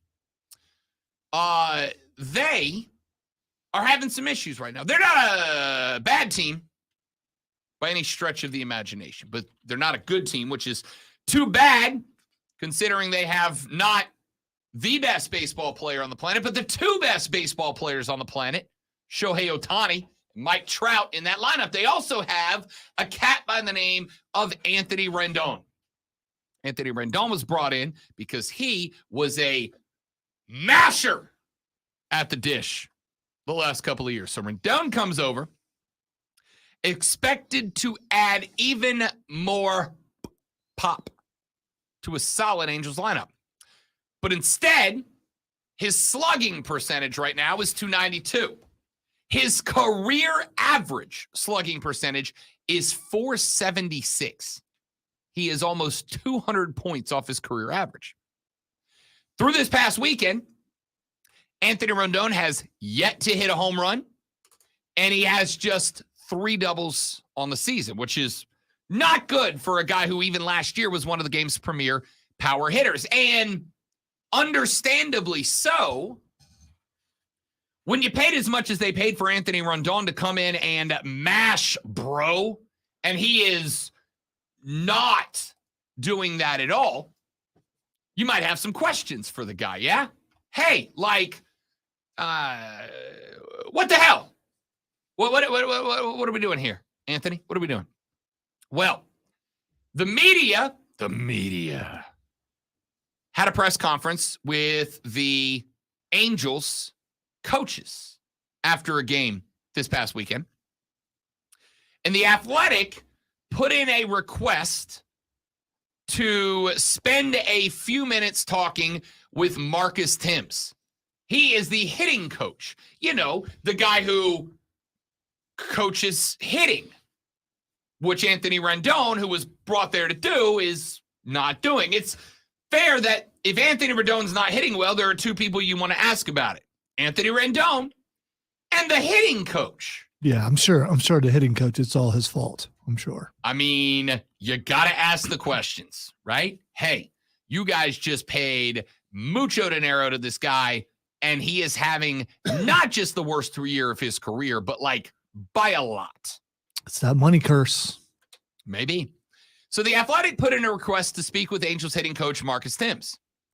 However, the Angels changed their media policy and now only allow coaches to speak to the media on a case-by-case basis. They also now make you, as a journalist, submit a list of questions for their approval. Now, that's not the wildest thing I've ever heard before. In fact, most of the big name interviews that we get on the show, usually their agent or booker or whoever, manager, whatever, will ask us for questions that we would like to ask him, right? But you also put on the end, we reserve the right to ask follow-up questions, and usually they're very cool. For most guys, though, it's more along the lines of, if you're going to ask them something that's out of left field, they want to have a minute to put an answer together, not have to think on the fly and end up looking silly. It's very understandable, and it's pretty run-of-the-mill. See, I don't think it's run of the mill. I think that's putting the media in a box and saying, hey, if you want to come here and you want to ask questions, you can only ask the questions that we're willing to answer. I'm glad you said that. And so that means you know how much can you put into your follow-up? I'm glad you said that. And especially if you are someone who, which we've talked about before, in a media room with a local team, and that's where you make your money, and you got a shot of being kicked out of that room, then you don't make your money anymore. I'm glad you said that. Now, what I mean is, like, for instance, when Paul White, the Big Show, friend of the show, came on not terribly long ago, he asked for a list of questions. And the list of questions we sent over were stuff like, who was your favorite big man and small man to work against? What did this happen? How did you end up at AEW? Give us the backstory, yada, yada, yada. But then we also, again, at the end go, and if we have follow-ups, we're going to ask him. Now, Big Show didn't ask that so that he could then send back and go, don't ask me this, don't ask me this, don't ask me this. He just wanted to be able to know, okay, these are what these guys are, kind of the direction we're going to go. The Angels. Whereas the interviews, our best interviews are ones where we don't have to do that, and those guys are really good with it. Here's all I can tell you from my experience. The majority of stars that we have on ask for this to happen. The majority of them. But also, the majority of stars don't really care where you go. The good interviews, they don't care where you go. They're going to go with you. They just kind of want to be prepped. Well, the Angels did ask The Athletic for a list of questions that they planned on asking Marcus Timms. The Athletic submitted those questions, and The Athletic received back from the LA Angels of Anaheim a rejection from interviewing Marcus Timms. They said no because, quote, the potential line of questioning was deemed too negative, end quote. My dudes, just so we're clear on this, the LA Angels of Anaheim are 19-16. It's not bad by any stretch of the imagination, but they are a full 2 games behind the Texas Rangers.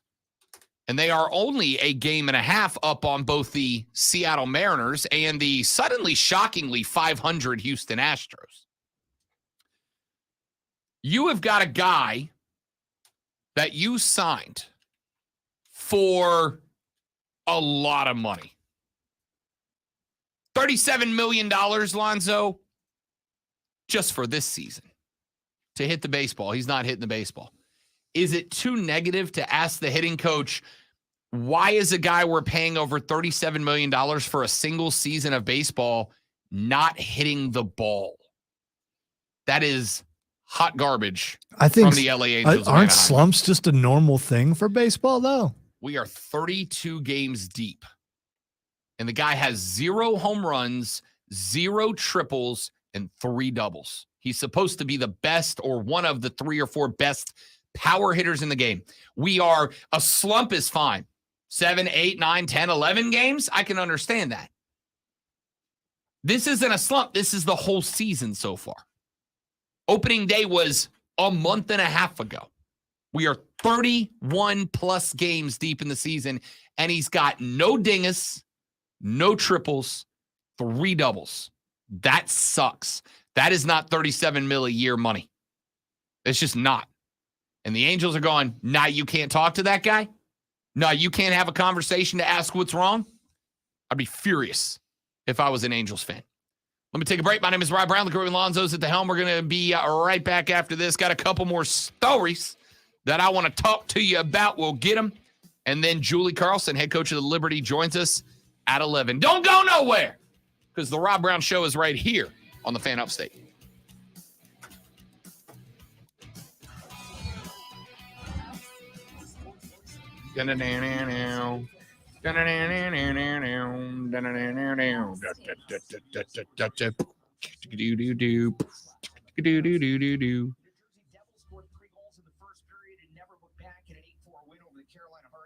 Sunday, Carolina took the first 2 games of the series. Game 4 is tomorrow night in Newark. Jack Hughes with 2.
Down. So I talked about this Saturday. I'm interested in Rob's take on this. So I was at Free Comic Book Day looking around, and an older black dude comes up to me, completely white beard, and he's like, I just want you to know you do my heart good. I'm like, okay.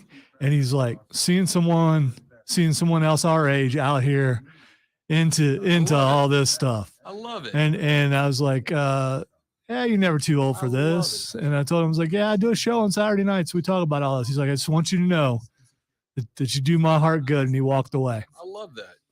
Now, see, there are people who take it that way.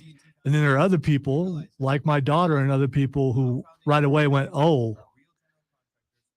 because which is, I felt complimented and old at the same time. So I mean, it's cool when people come up and talk to you, but it's just like basically coming up and saying, hey, old man, good to see you're in here amongst the kids. And it's just like, but I should not be offended by it, but just a little part of me is. Can you see, take the overlay down. Can you see, go away. There it goes. The side of that man's helmet. That's Ninja Turtle. He had Ralph Mikey and Donnie on this side and Leo Bigger on the other side. So clearly telling us who his favorite turtle is. Well, a leader would go for Leo. But that is the goalie from the Dallas Stars last night. And if I didn't hate Dallas sports, this would have made me a fan. That is a super, super dope look.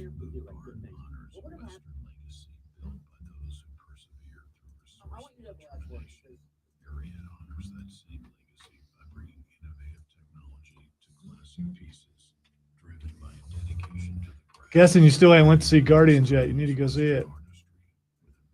Yeah, I was going to go see it this weekend, and then Courtney told me she wanted me to wait so she could go with me. And I can't say no to that. You shouldn't. You should. I mean, you should wait for her. Yeah. I did have two very grown men tell me that they cried. So that's cool. Yeah, but without spoiling, did they tell you why they No. cried? I told And them so, not to. and it's probably not for the reason you think.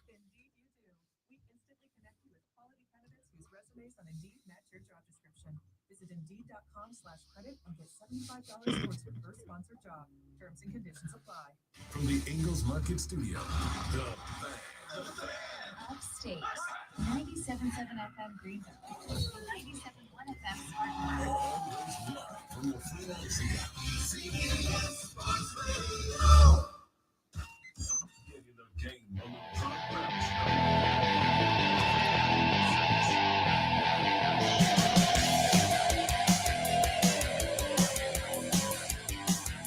So we didn't get into it at the end of last week all that much. But Alabama fired their head baseball coach, Brad Bohannon, following an ESPN report regarding, quote, suspicious wagering activity according to the or relating to the team's games. New Jersey, Ohio, and Pennsylvania at the end of last week pulled bets about Bama baseball off the board. According to ESPN's report, the Ohio Casino Control Commission suspended betting on the team's baseball games after U.S. Integrity, which is a Vegas independent company, detected suspicious bets on Friday's Alabama LSU game. According to NOLA.com, there was a parlay involving Alabama LSU as well as a, quote, large straight bet, end quote, on LSU to win. Surveillance video from BetMGM Sportsbook in Great American Ballpark in Cincinnati, where the bets were placed, indicated that the bettor was communicating with Bohannon at the time the wagers were placed. Alabama pitcher Luke Holman was slated to start that contest, but an hour before the game, there was a change made. And reliever Hagan Banks was told that he would be starting instead. Shortly after Bohannon was fired, SEC Commissioner Greg Sankey released a statement that said the conference has, quote, zero tolerance, end quote, when it comes to a sports betting scandal. Apparently what happened was this guy, this head coach, Brad Bohannon, had a amigo that he was on the phone with. The amigo goes to the sports book at the ballpark in Cincinnati and puts a very large bet on LSU to defeat Alabama that day and lays down a very large parlay bet that included LSU beating Alabama. And then after that happened, but an hour before that game started, this guy yanked his rotational Friday starter and went with the reliever. Relievers aren't meant to go 6 or 7 innings in a ball game. They're meant to go 1, 2, tops 3. Damn, dude. That's a real bad look, guy. That's a real bad look. But Alabama did the only thing that they could do. Bring the band hammer down, kick this dude to the curb, get him out of there, because that can't happen. I am big on sports gambling. I'm a big fan.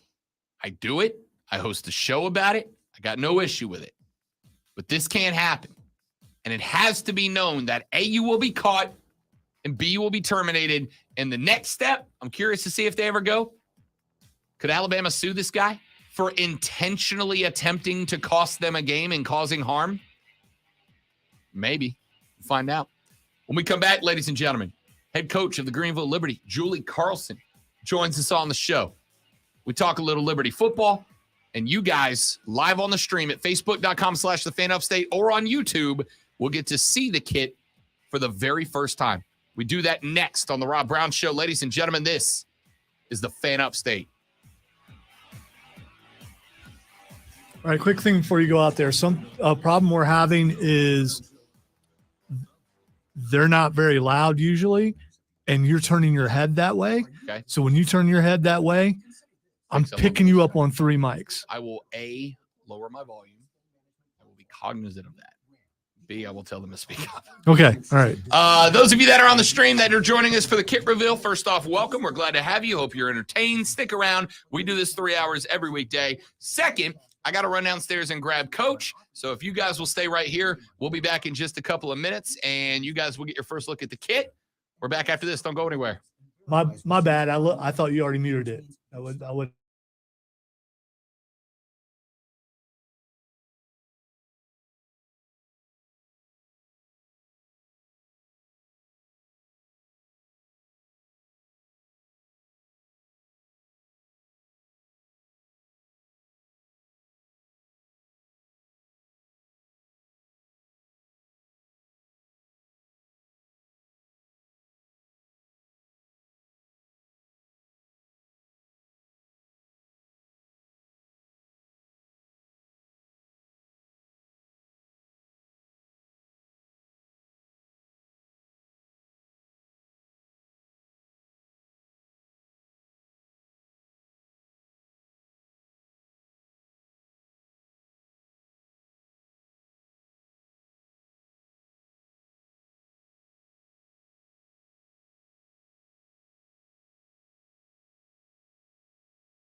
The Fan Upstate. I am Rob Brown, the great one Lonzo on the other side of the metaphorical glass, and we are now very pleased and honored to be joined by not one but two individuals who are just faces of football here in the Upstate. We have not only friend of the show, friend off and on the air, the CBO of the Greenville Triumph and Greenville Liberty, Mr. Doug Irwin is in the building, but we are also joined by the head coach of the Liberty, Coach Julie Carlson is here as well. How we doing, ladies and gentlemen? Doing awesome. Love to hear it. Having us. Yeah, man. Of course.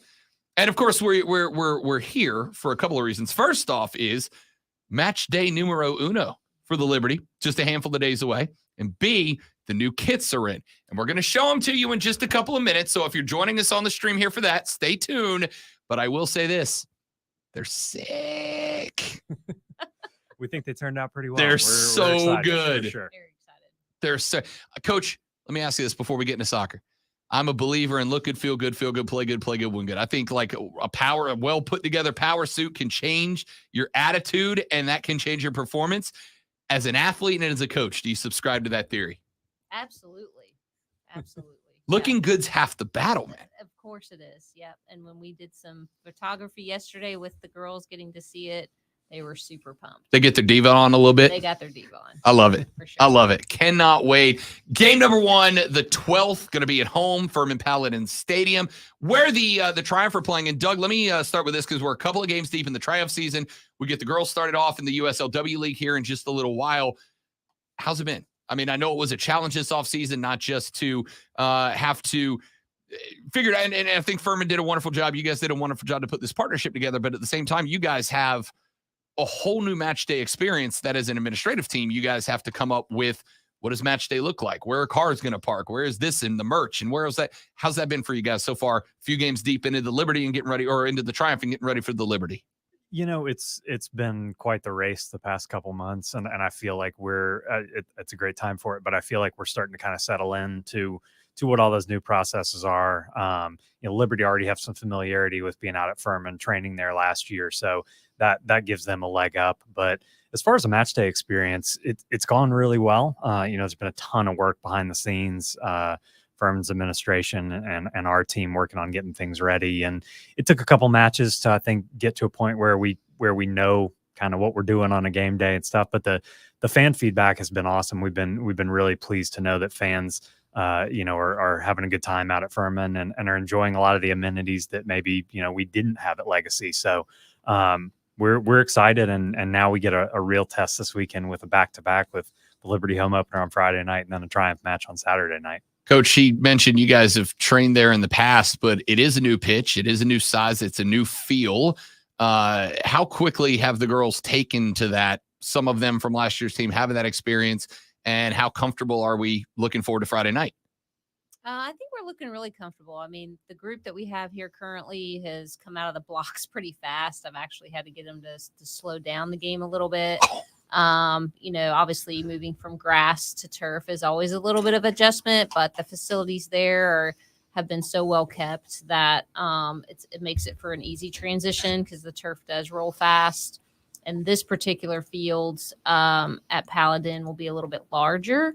And so we'll be making some adaptations, adjustments to that and the way that we play from just a style and a shape adjustment. But no, I think they're all very much looking forward to it. I think just being, at home there for the summer and now really being there at home and being able to play the matches there and everything being in a kind of consolidated in one place makes things very efficient. It's really interesting. I'm a big Ted Lasso fan. It has grown on me so much.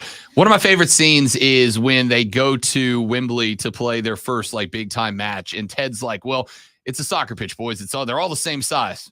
No, they're not. Well, it's the same. No, it's all different. So for you guys to have to adapt game to game, season to season, for you as a manager and for the girls, how does it change when you're going to have to stretch the shape a little bit more than you're used to, or attacks are going to be a couple of yards longer? Does that change the way that you attack, how you're setting the field up? Yeah, it definitely can. I think it can make us play a little bit either more narrow or give us more, or we decide to play a little bit wider to stretch an opponent. But I think we won't change too many things. I think it's just going to be an adjustment from an additional 2 yards one side on each side, and having some of that extra yardage can be very useful. We can have a little bit more time on the ball than trying to play a very more fast-paced game that we've played in the past. And so, and there's different areas of the field where you have to adjust maybe a set piece or a corner kick because of the way it's designed. And those are just things you work around. That's just part of, it's like the weather, you don't know what the weather's going to do. And so you have to learn how to adapt. But I think it'll be a smooth transition for us. Head coach of the Greenville Liberty, Julie Carlson's in the building. So is the CBO of the Triumph and the Liberty, Doug Irwin. And Doug, obviously, we've talked about Paladin Stadium. As far as these two teams, these two brands playing games, seasons are overlaid this year, got games going back and forth. What has been the response this year? Because I know when you ask fans, new stadium, new situation, it's going to be a different tailgating experience. It's going to be a different merch experience. How has the response from the soccer community here in Greenville been for you guys so far this year? I think it's been great. And I think what we're seeing specifically with the Liberty is kind of what we saw a few years ago with Triumph is, you have a first year on the field that's very successful. Both teams made a playoff run in year one. And for a lot of people, that validation, if it didn't get them out to a match, if they didn't come out year one, they get that validation of how we play on the field, how we are in the community. They see the games are well attended.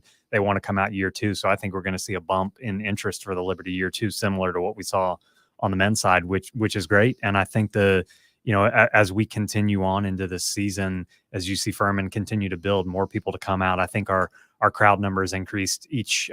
Well, we did have a Wednesday match thrown in there, but our biggest crowd of the season was the Triumph match we just had. So I think you're going to see those crowds build, and we're not that far away from school letting out, so that'll help crowds too. So I think for both the men and the women, we know it's a challenge for our fans. It's a lot of soccer across May and June for two teams, but so we know we might not get everybody to every match, but the support has been great for both teams, and we think it's going to be an awesome next couple of months. Let me throw this question at both of you guys and get both of your answers from the perspective of manager player, from the perspective of front office administration.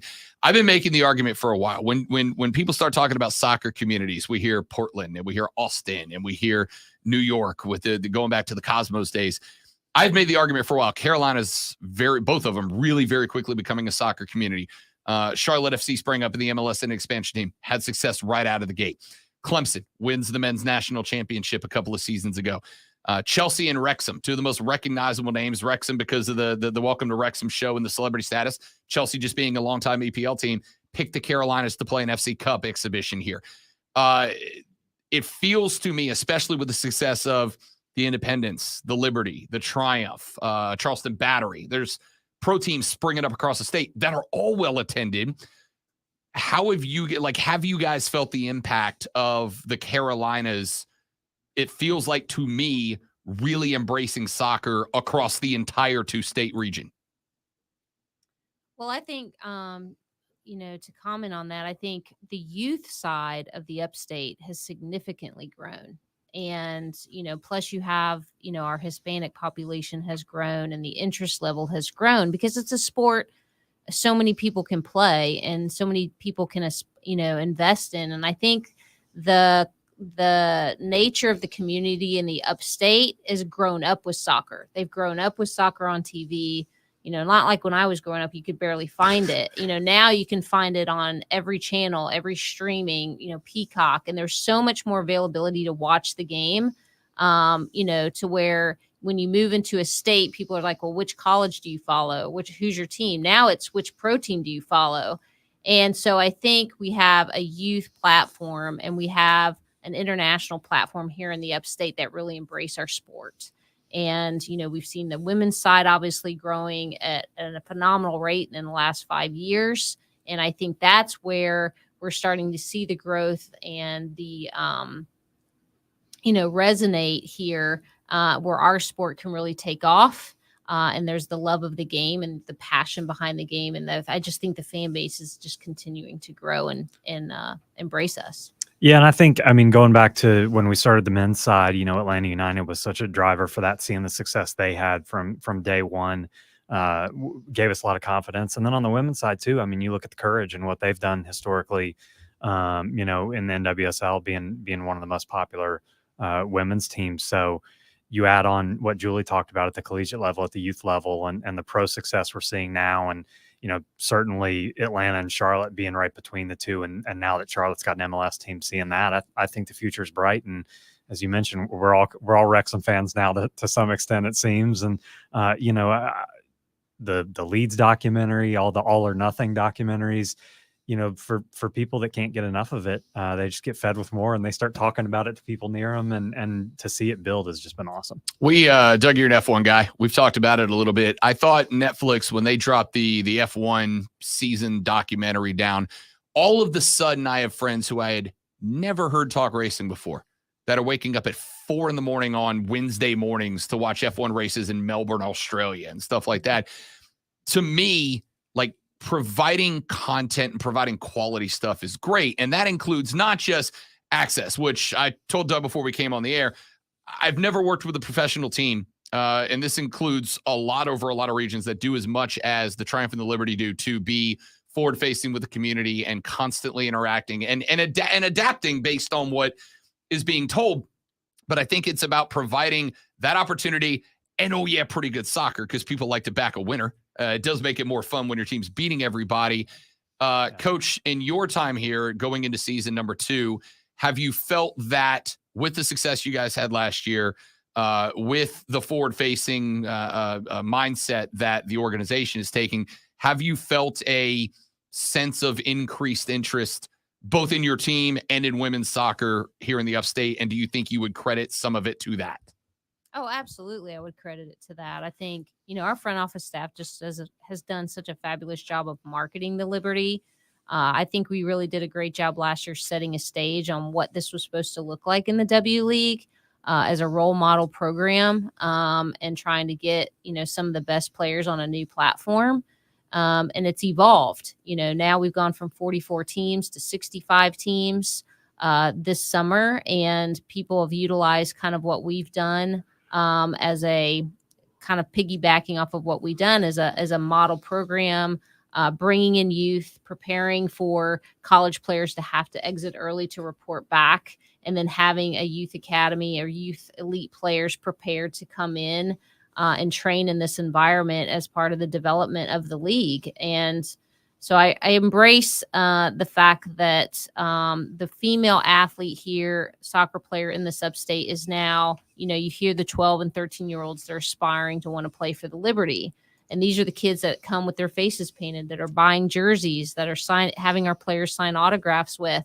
They want to connect with those women. And we want these women to be role models in this community and set that stage, because this is the closest women's professional team that you have in the upstate outside of, you know, Power 5 college sports. And so we want to make sure that we do a stage that is healthy and has talent, is an enjoyable game for people to watch, and that our young players here can aspire to. Head coach of the Greenville Liberty, Julie Carlson, the CBO of the Triumph and the Liberty, Doug Irwin, here as well. Coach, let's talk a little bit about your team, because it's playtime. Friday, we're getting it underway. The first thing I want to talk about is the W League itself, because it is a pro league, but it's interesting and it's set up in that it's semi-pro league. Sorry, yes. Let me be very careful. Don't get us in trouble. Pre-professional. Sorry, NCAA. That's on me. Pre-professional league, which means that the majority of the girls that are on your team, they are seniors in high school. They are college players that are getting ready. This is an opportunity then for really to really take this opportunity and tune it to use to grow in their career. But I know that sometimes presents some unique challenges. Playoffs last year had girls that were starting to get recalled by their programs. How do you prepare knowing that there is roster fluidity and that these girls are really in a very important developmental stage of their career versus also we want to go win? Absolutely. It's a sometimes a bait and switch, but it's a little, it's creating depth, and it's creating a depth chart where you know that you have a solid number of kids that will be with you, both players that have exhausted eligibility, both quality players that will be here through the entire duration of the season, that you can create a core backbone. And then from there, you might be able to sprinkle in some quality players that can create a different kind of recipe. And I think that creates a challenge, not just for me to make decisions with, but for our staff. But I also think it makes it challenging at training and creating that developmental atmosphere. It's like a pool of players where players will come in and out, and you have to readapt, and you're constantly adapting to different personalities of those players. And I think that has helped really nurture and create players to aspire when they see the talent that we have, and it interchanges every year. So we don't have everybody the same back. We'll have some players returning. We won't have everybody returning, and that's always the challenge of the league. And so we have players are being put on platforms now and signing pro contracts, whether it's in Europe or in the States, and that's evolving. And so when that happens, you have to make sure that the foundation is strong and the backbone is strong, and then you're bringing in these talented players to really create an entertaining environment that will challenge each of them. And I think one of the best characteristics of these players is that they rise to that challenge. They embrace it. And they really try to get stretched out of their comfort zone a little bit to execute it. Talk to me a little bit about what this team is going to look like, because last year, just a lot of goals. Don't hate that as a soccer guy. A lot of goals. Talk to me a little bit about roster development, about some of the girls that are coming back that are going to be leaned on a little bit. Maybe a couple of the new girls that you expect are going to make an impact out of the gate for the Liberty. Yeah, your veteran players that we'll be leaning on a lot of is, Haley Schubert, Julie Mackin, Christian Brathwaite, Carly Thatcher. By the way, if Carly teaches me how to take PKs and set spots, I might make the Triumph next year. She's a beast.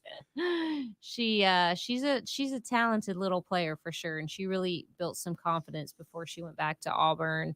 And then you're going to see players like Emmy Wanamaker, Bailey Manfredi, really come in at different times and really provide us some quality depth. Alana Bly now's had a year at Kennesaw State under her belt. She was playing as a number 2 behind a veteran keeper who's now in Iceland. So she'll be coming in looking at that number 1 spot. We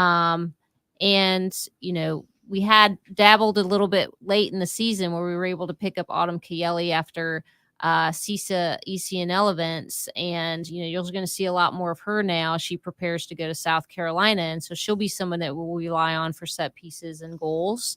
And then Martha Bishop, who came in later last year as well. And she's going to had a season or spring with Samford, graduated early and went in early. And now she's back. So we'll have her in the center back role with Haley Schubert. And so, another veteran, Sarah Jacobs. She'll get mad at me for saying this on radio, but she's our old lady in the group, but she brings obviously a lot of veteran experience.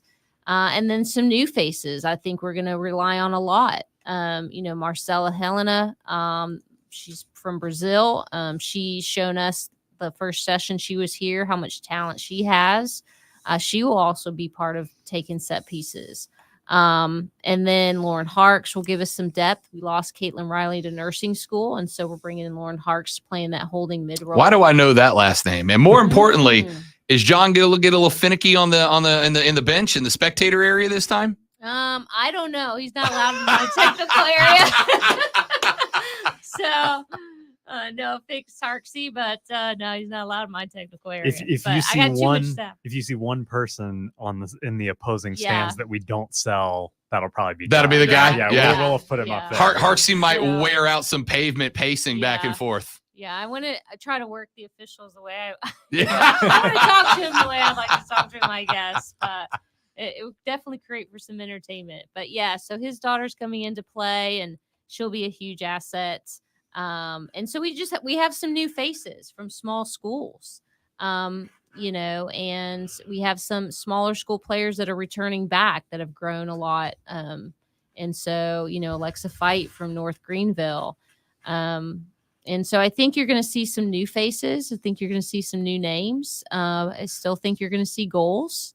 But I also know that looking at our division, because I think of what we were able to put together last year. Everybody's kind of stepped up their game a little bit. And, when they step on the field with Greenville, they know they're getting a game. And so it'll be more difficult this season. Real quick, couple of comments from a stream, and then we're going to get these jerseys out there. Josh White said, noted soccer dad, John Harks. Can't wait to see that.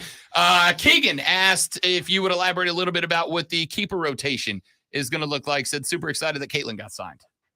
What's the keeper spot going to look like? Alana Bly obviously is coming back.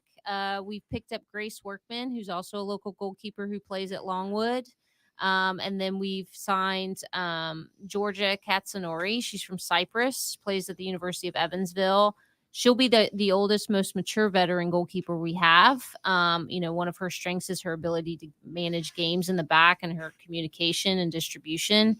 So she will fill in a lot for Caitlin, and I think there'll be a good competition. I think that as long as all three are healthy, they're going to be a little bit of a rotation. I can't answer who's the number one at the moment, but I think that they're going to all compete for it. And then, we'll get Emma Curlin in, who's committed to Florida State as soon as she completes with CISA championships, and she's kind of on call as we need her.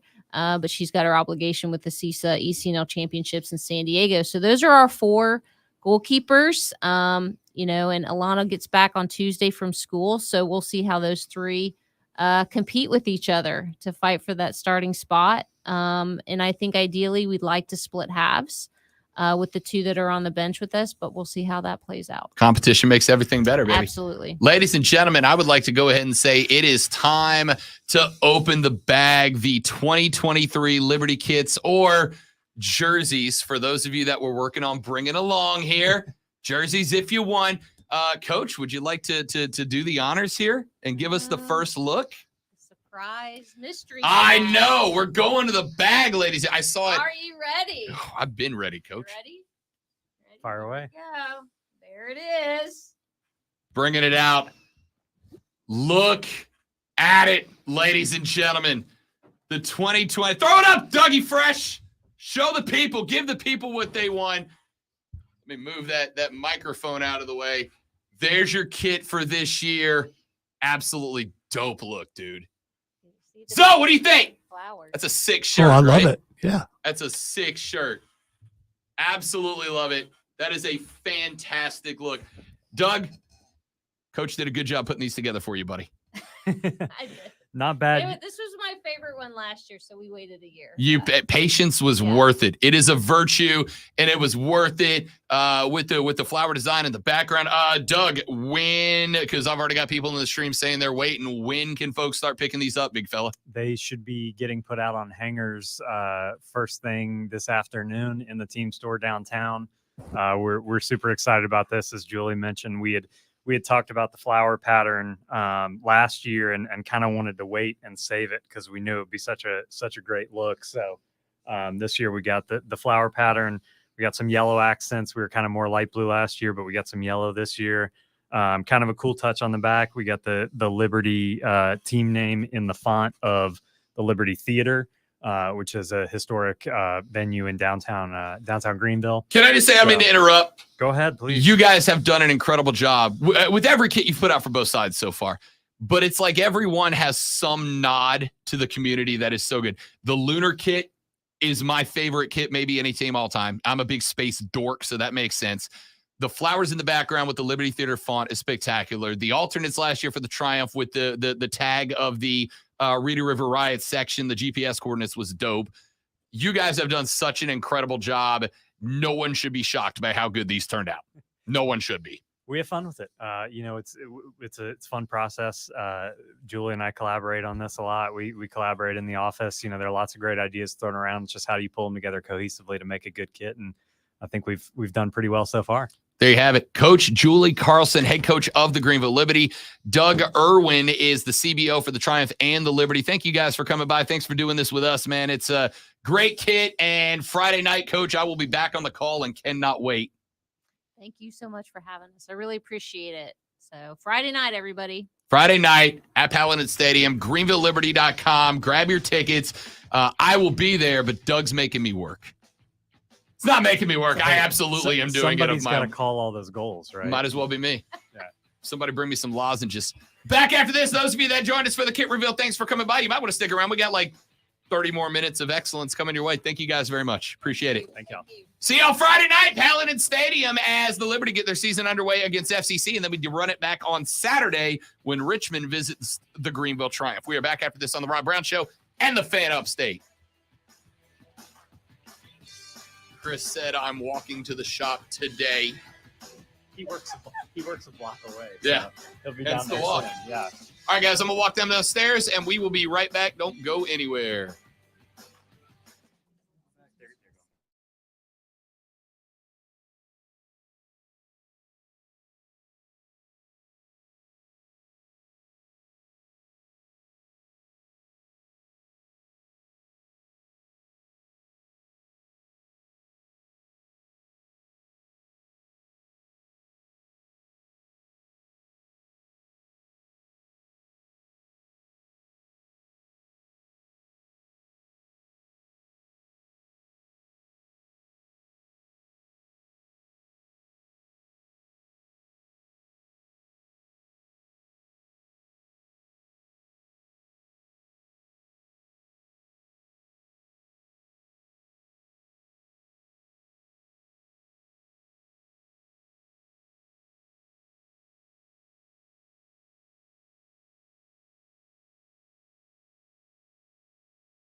All right, ladies and gentlemen, we're back.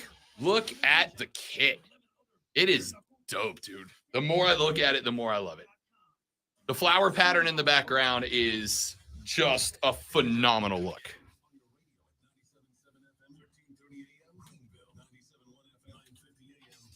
Listen on your phone, download the Odyssey app, and search the Fan Upstate.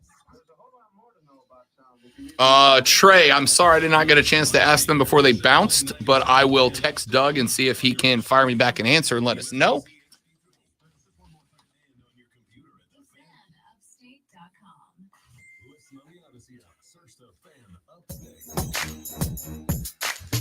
Thanks again to Doug Irwin and head coach Julie Carlson for coming by and spending a few minutes with us. The answer for the none of you who asked is, you're damn right I immediately put the jersey on. Are you kidding me?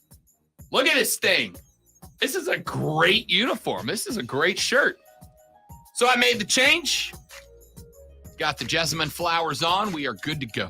It's a great look. And as Dougie Fresh said, they should be hanging in the Triumph store like today to get picked up if you want one. Friday night, the Liberty at home taking on the Football Club of the Carolinas. That's going to be at Paladin Stadium. Then we turn around and we run it back on Saturday when the Triumph will take on Richmond. Can't wait. Love a little football in the upstate, baby. Can't do better than a little soccer in the upstate. And to everybody that joined us on the stream for the kit reveal, glad to have you. Thanks for coming by, and do it more often because, Alonzo, if I asked you for one word to describe this show, what would it be? Chaos. Yeah, that's fair. I was going to say awesome, but you got to start somewhere. Controlled chaos, I think, is. You put up walls and then you can bounce all over the place. What do you do to those walls, Alonzo? Break them down if you can. Break the walls down. All right. Let's get some stuff in here as we stream towards the end of the show. A horse won the Kentucky Derby, which is great that a horse won it, because if anything else won it, it'd have been and one a horse weird day. got ruled out because of a bruised hoof. Big bruised hoof, which is better than the other 6 that died. So there's that. Wait, 6 died during 6 during the race, or was in this the lead up to the race, including the day of. 2 more had to get put down. So maybe let's stop. Maybe let's just quit. There's enough glue in the world. We don't need more. Maybe let's stop. All right? Let's pick something. I know what we should do. Wait. Did you say there's enough glue in the world? Yeah. They don't really make glue out of horses. I don't know. That's a joke. Okay. All right. I don't know if they At least do or not. I don't think they do. Chloe's Dream was the first horse. A horse is a horse is a horse, of course. A horse is a horse, except, of course, unless the horse is euthanized at the racetrack. Chloe's Dream was the first horse euthanized on Saturday following a dirt track race due to a right front knee injury. The Louisville Courier Journal, I'm struggling today, reported that hours later, Freezing Point was euthanized after an ankle injury. The death comes. Oh, I'm sorry, Lonzo. I said it was 6 horses.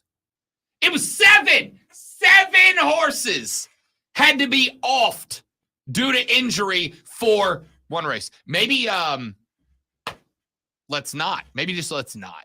Right? Maybe just let's. Could you imagine any other sport, though? Any other sport in the world where 7 athletes died the week of the event, and then everybody was like, oh, how terrible. Mint julep, please. Any other? Ladies and gentlemen, welcome to Kansas Motor Speedway. Here, the home of the NASCAR 400. Sad news is 7 of our athletes died this week. Anyway, let's send it down to Darius Rucker for the national anthem. Starting up here, it is 1 o'clock. Welcome, ladies and gentlemen, to Arrowhead Stadium, where the Chiefs and the Bills are set to get it on in what could be an AFC Championship game preview. Of course, brief pause here to remind you that 7 Buffalo Bills died this week. Anyway, Down to Patrick Mahomes and Josh Allen for the coin flip. 7. Why See, I hadn't heard are we this. doing I this? wasn't paying attention to the horse race because it's a horse race. You and, know yeah. who else doesn't pay attention to any horse race but the Derby? Everyone else. All horse racing is for obnoxious rich people with too much money on their hands to enjoy themselves for 2 minutes. And then the rest of America goes back to not giving a hoot at all. Quick, those of you that are arguing that the Derby is great, name me 2 horses that didn't die. Like the one that won didn't die. Mage. Okay. Oh, that's a good name. It's a good name. And then the one who came in second didn't die. It's a good name. Did they still have a? So I don't know how. As far as I know, none of the horses that finished the race have died. ... Yet. 7. And listen, I am not, by any stretch of the imagination, trying to make the argument that the life of a horse is as valuable as the life of a human athlete. All right? I'm not trying to make that stretch. I had a guy that I did radio with about 12, I don't know how long ago it was. Do you remember the story of 8 Bells?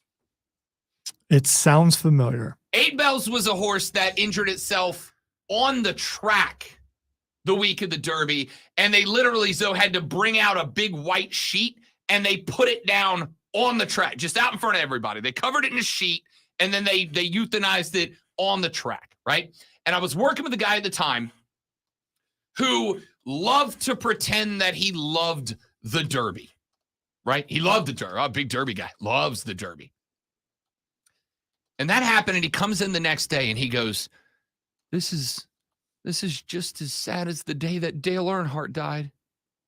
Oh, shut up! No, it's not.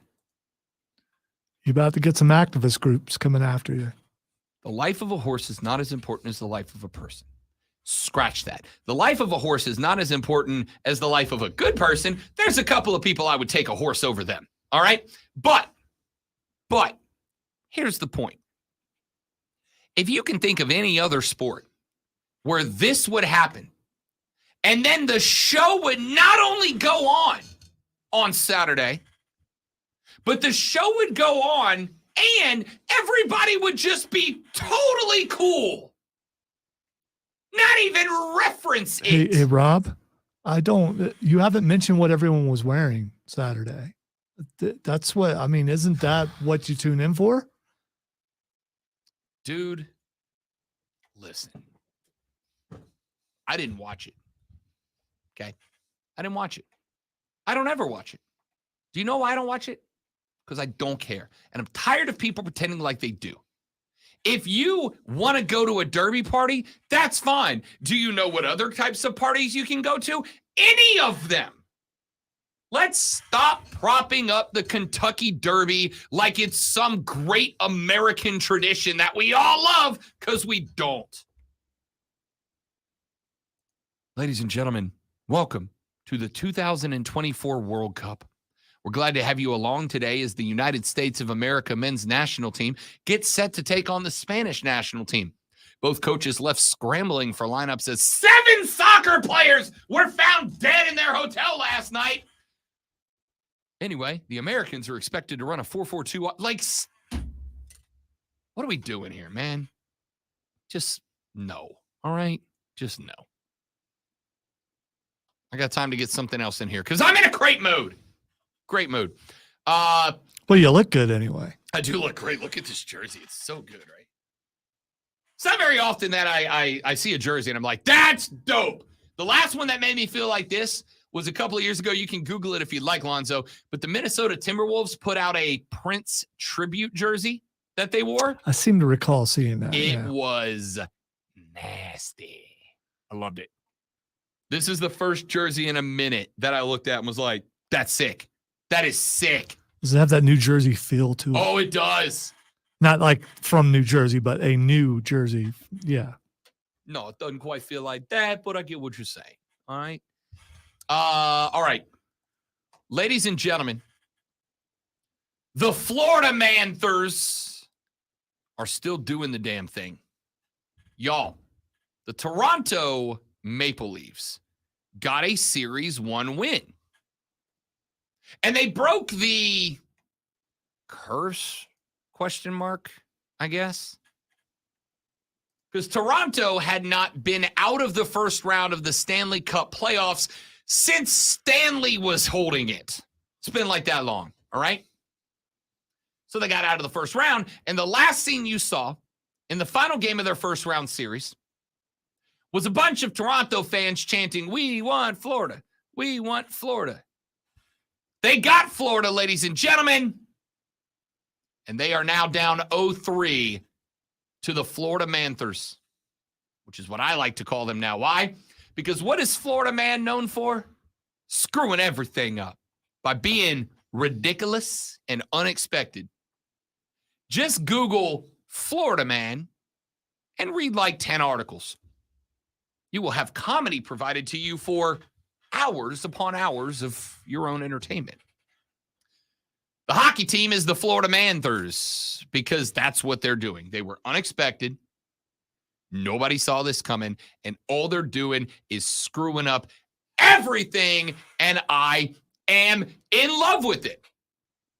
Florida limited ticket sales for their series against Toronto to fans with U.S. credit cards, which was supposed to be a strategy to keep the Maple Leafs from overwhelming the Florida Panthers in games 3 and 4 down in South Florida.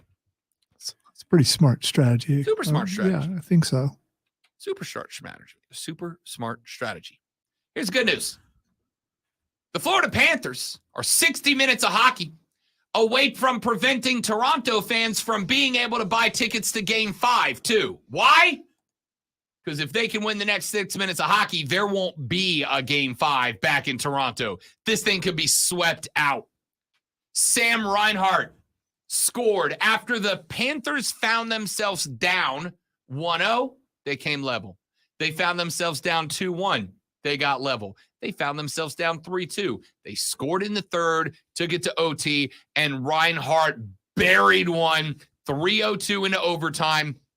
The same Panthers that stunned the greatest regular season NHL team of all time in the 2023 Boston Bruins is now 60 minutes away from doing it to the Toronto Maple Leafs as well. Sergei Bobrovsky, the goalkeeper for Florida, is a monster. 22 shots stopped for the Panthers. In the clutch, Toronto assaulted the net, and it did not matter. Reinhart buries the game winner, and the Cats need to win one more at home. And this series is a sweep. Ladies and gentlemen, give it to me. Carolina, on the other hand, things did not go so well last night for the Canes. They went up a pair on the Jersey Devils. Then they gave one back last night, but it wasn't that they gave one back last night to draw this to a 2-1 lead in favor of the team from Raleigh, North Carolina. It is the fact that they got smoked last night. 8-4, your final. It was a beatdown in Game 3 of the Eastern Conference Finals, but it was back in Jersey. They got the home ice back, and Carolina had a ton of injuries that they are dealing with right now. Failed in their attempt to take its first 3-0 lead in a series since round 2 in 2019. They are looking to get it done in the next one. We will keep our eyes on the Stanley Cup as we move forward. But now we turn our eyes towards, ladies and gentlemen, the final segment of the show, which comes up next. My name is Rob Brown. The great Lonzo's at the board. And ladies and gentlemen, you are listening to The Rob Brown Show. You are listening to the Fan Upstate.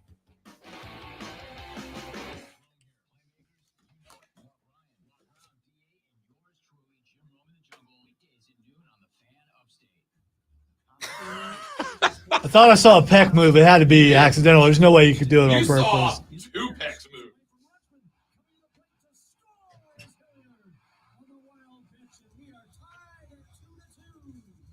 action on the Atlanta Braves Radio Network. 3-2 the win over the Orioles in comeback fashion on Sunday. It took 12 innings. Michael Harris hit a game-winning double in the bottom of the 10th. That came after Atlanta scored the tying run on a wild pitch. Atlanta took 2 of 3 from Baltimore, which lost consecutive games for the first time since early April. In Phoenix, the Nationals beat the Diamondbacks 9-8. Joey Meneses hit a 3-run homer in the ninth. He had 4 RBI as Washington rallied from a 4-run deficit. The victory snapped a 2-game losing skid for the Nats. NASCAR Sunday in Kansas, Denny Hamlin took the checkered flag. Kyle Larson ran second. William Byron third. Fan Upstate is your home for Furman Paladin sports all year long. Download the Odyssey app, search the Fan Upstate, and listen anywhere on your phone. I'm Chuck Sanders with the Sports Flash on the Fan Upstate. I'm Jamie Long with NFL Network Now on the Westwood One Radio Network. The Jordan Love era is underway in Green Bay, and the biggest question mark is how he'll fill the shoes of Aaron Rodgers. Head coach Matt LaFleur is confident in the young quarterback, saying, quote, just watching him last year, I think Jordan's made some huge strides. LaFleur giving credit for Love's development. Quarterback coach Tom Clements saying, quote, he knows how to drill them, and he's very, very consistent. He doesn't sugarcoat anything. Meantime, in Chicago, the Bears are preparing to open off-season workouts with a revamped offense. And offensive coordinator Luke Getsy thinks his quarterback, Justin Fields, is showing that he's light years ahead of where he was last year at this time. Fields, in just his second campaign, broke multiple quarterback records in rushing on his way to a team-leading 1,143 yards and 8 touchdowns. And after missing nearly half of the 2020 All right, so I was curious if glue is actually made from horses, and according to the internet, so it's got to be true. Glue has been produced from animals for thousands of years, not just from horses, but from pigs and cattle as well. Over the second half of the 20th century, synthetic glues have become advanced, being produced cheaply, uniform in quality, and with longer shelf lives. Okay, that's so they're basically saying they don't make glue out of horses anymore or animals, right?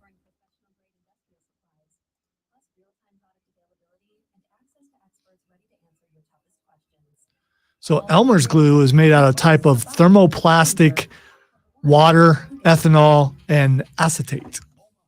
Okay.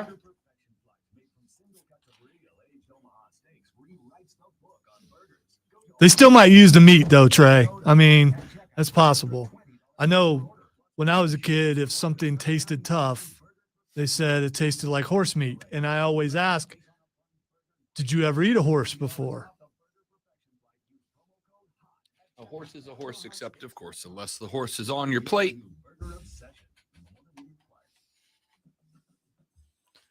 I'm sure when you're hungry, you'll eat anything, but you know. Correct.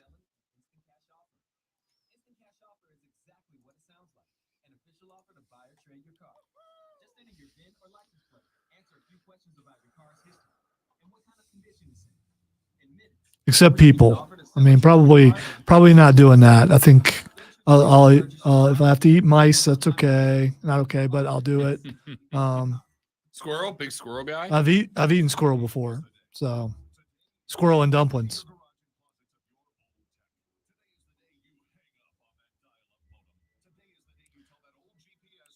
One of my stepfathers was big at shooting squirrels, and mom's from Kentucky, so they know how to prepare those there for some reason. If I had to eat squirrels, I'd feed pretty well for a while and around my house because there's some fat ones. No idea how to get up the trees sometimes.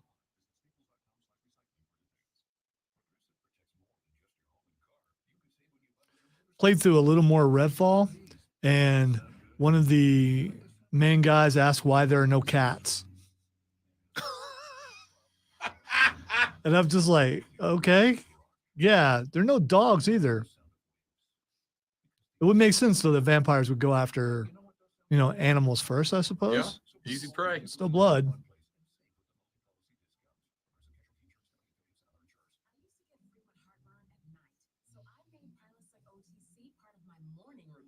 Were they? Okay. Wonder what part of the horse is the best meat.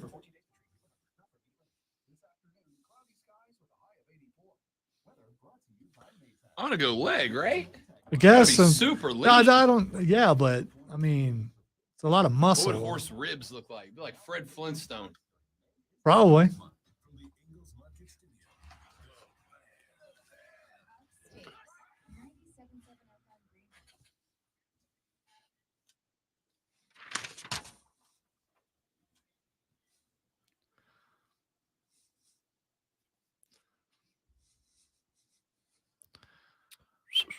All right, time for Twitter Trending Topics, where I tell Rob what is trending, and he will tell us why. The first thing that's trending is Andrew Luck.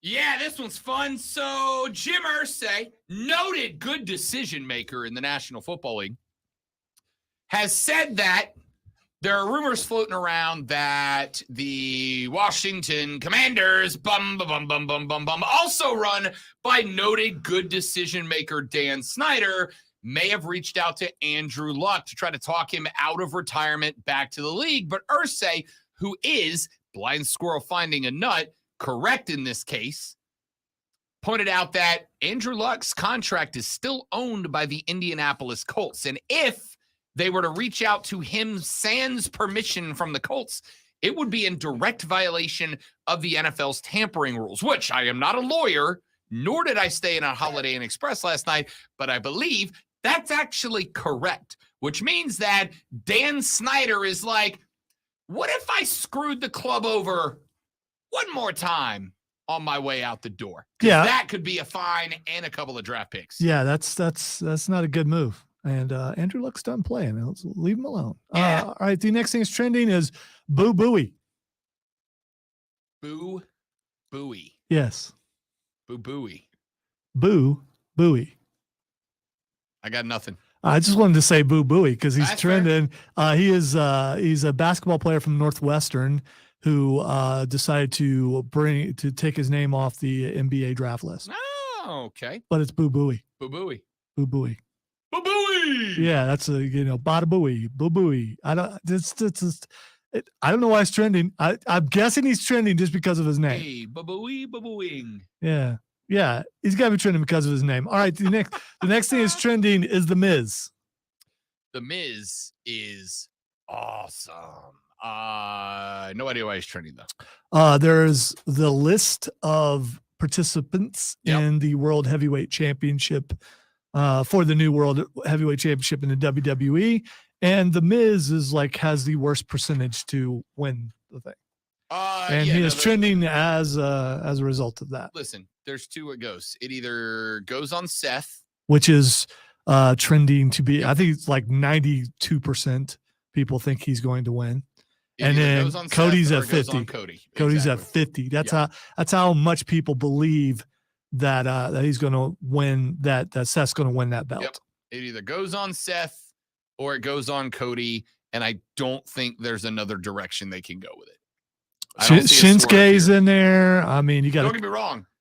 I would love a return of Bad Guy Nakamura. I love Shinsuke Nakamura. The guy can go, but it's either going on the most over guy on Raw, Seth Rollins, or it's going on Cody. All right, but the problem is it's a couple of three-way matches, I believe. Yep. And- It's 2 3-way matches on both shows. Yeah. The winner of both of those matches will then go on to whatever the next Night of Champions. Night of Champions, where they will fight each other, and then that person will be crowned. But here's the interesting thing. That belt was pledged as a Monday Night Raw belt, and there's 4 guys or 3 guys from SmackDown that can. Yeah, which doesn't make sense. So does it but come with a free ticket to go to Raw? I believe it would have to. Yeah. Yeah.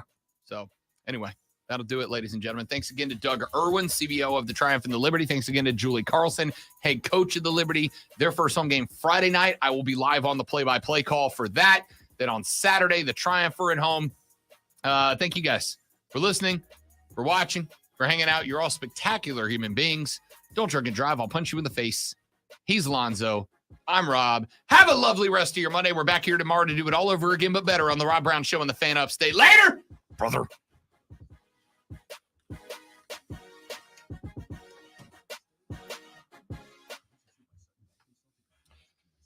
There you go, folks. Thank you all that hung out with us. Thank you all for watching. We appreciate it greatly. We'll be back tomorrow. I will be posting some clips from that video with the jersey reveal, the kit reveal earlier, later on today. So keep an eye out for those. Have a lovely Monday. Goodbye.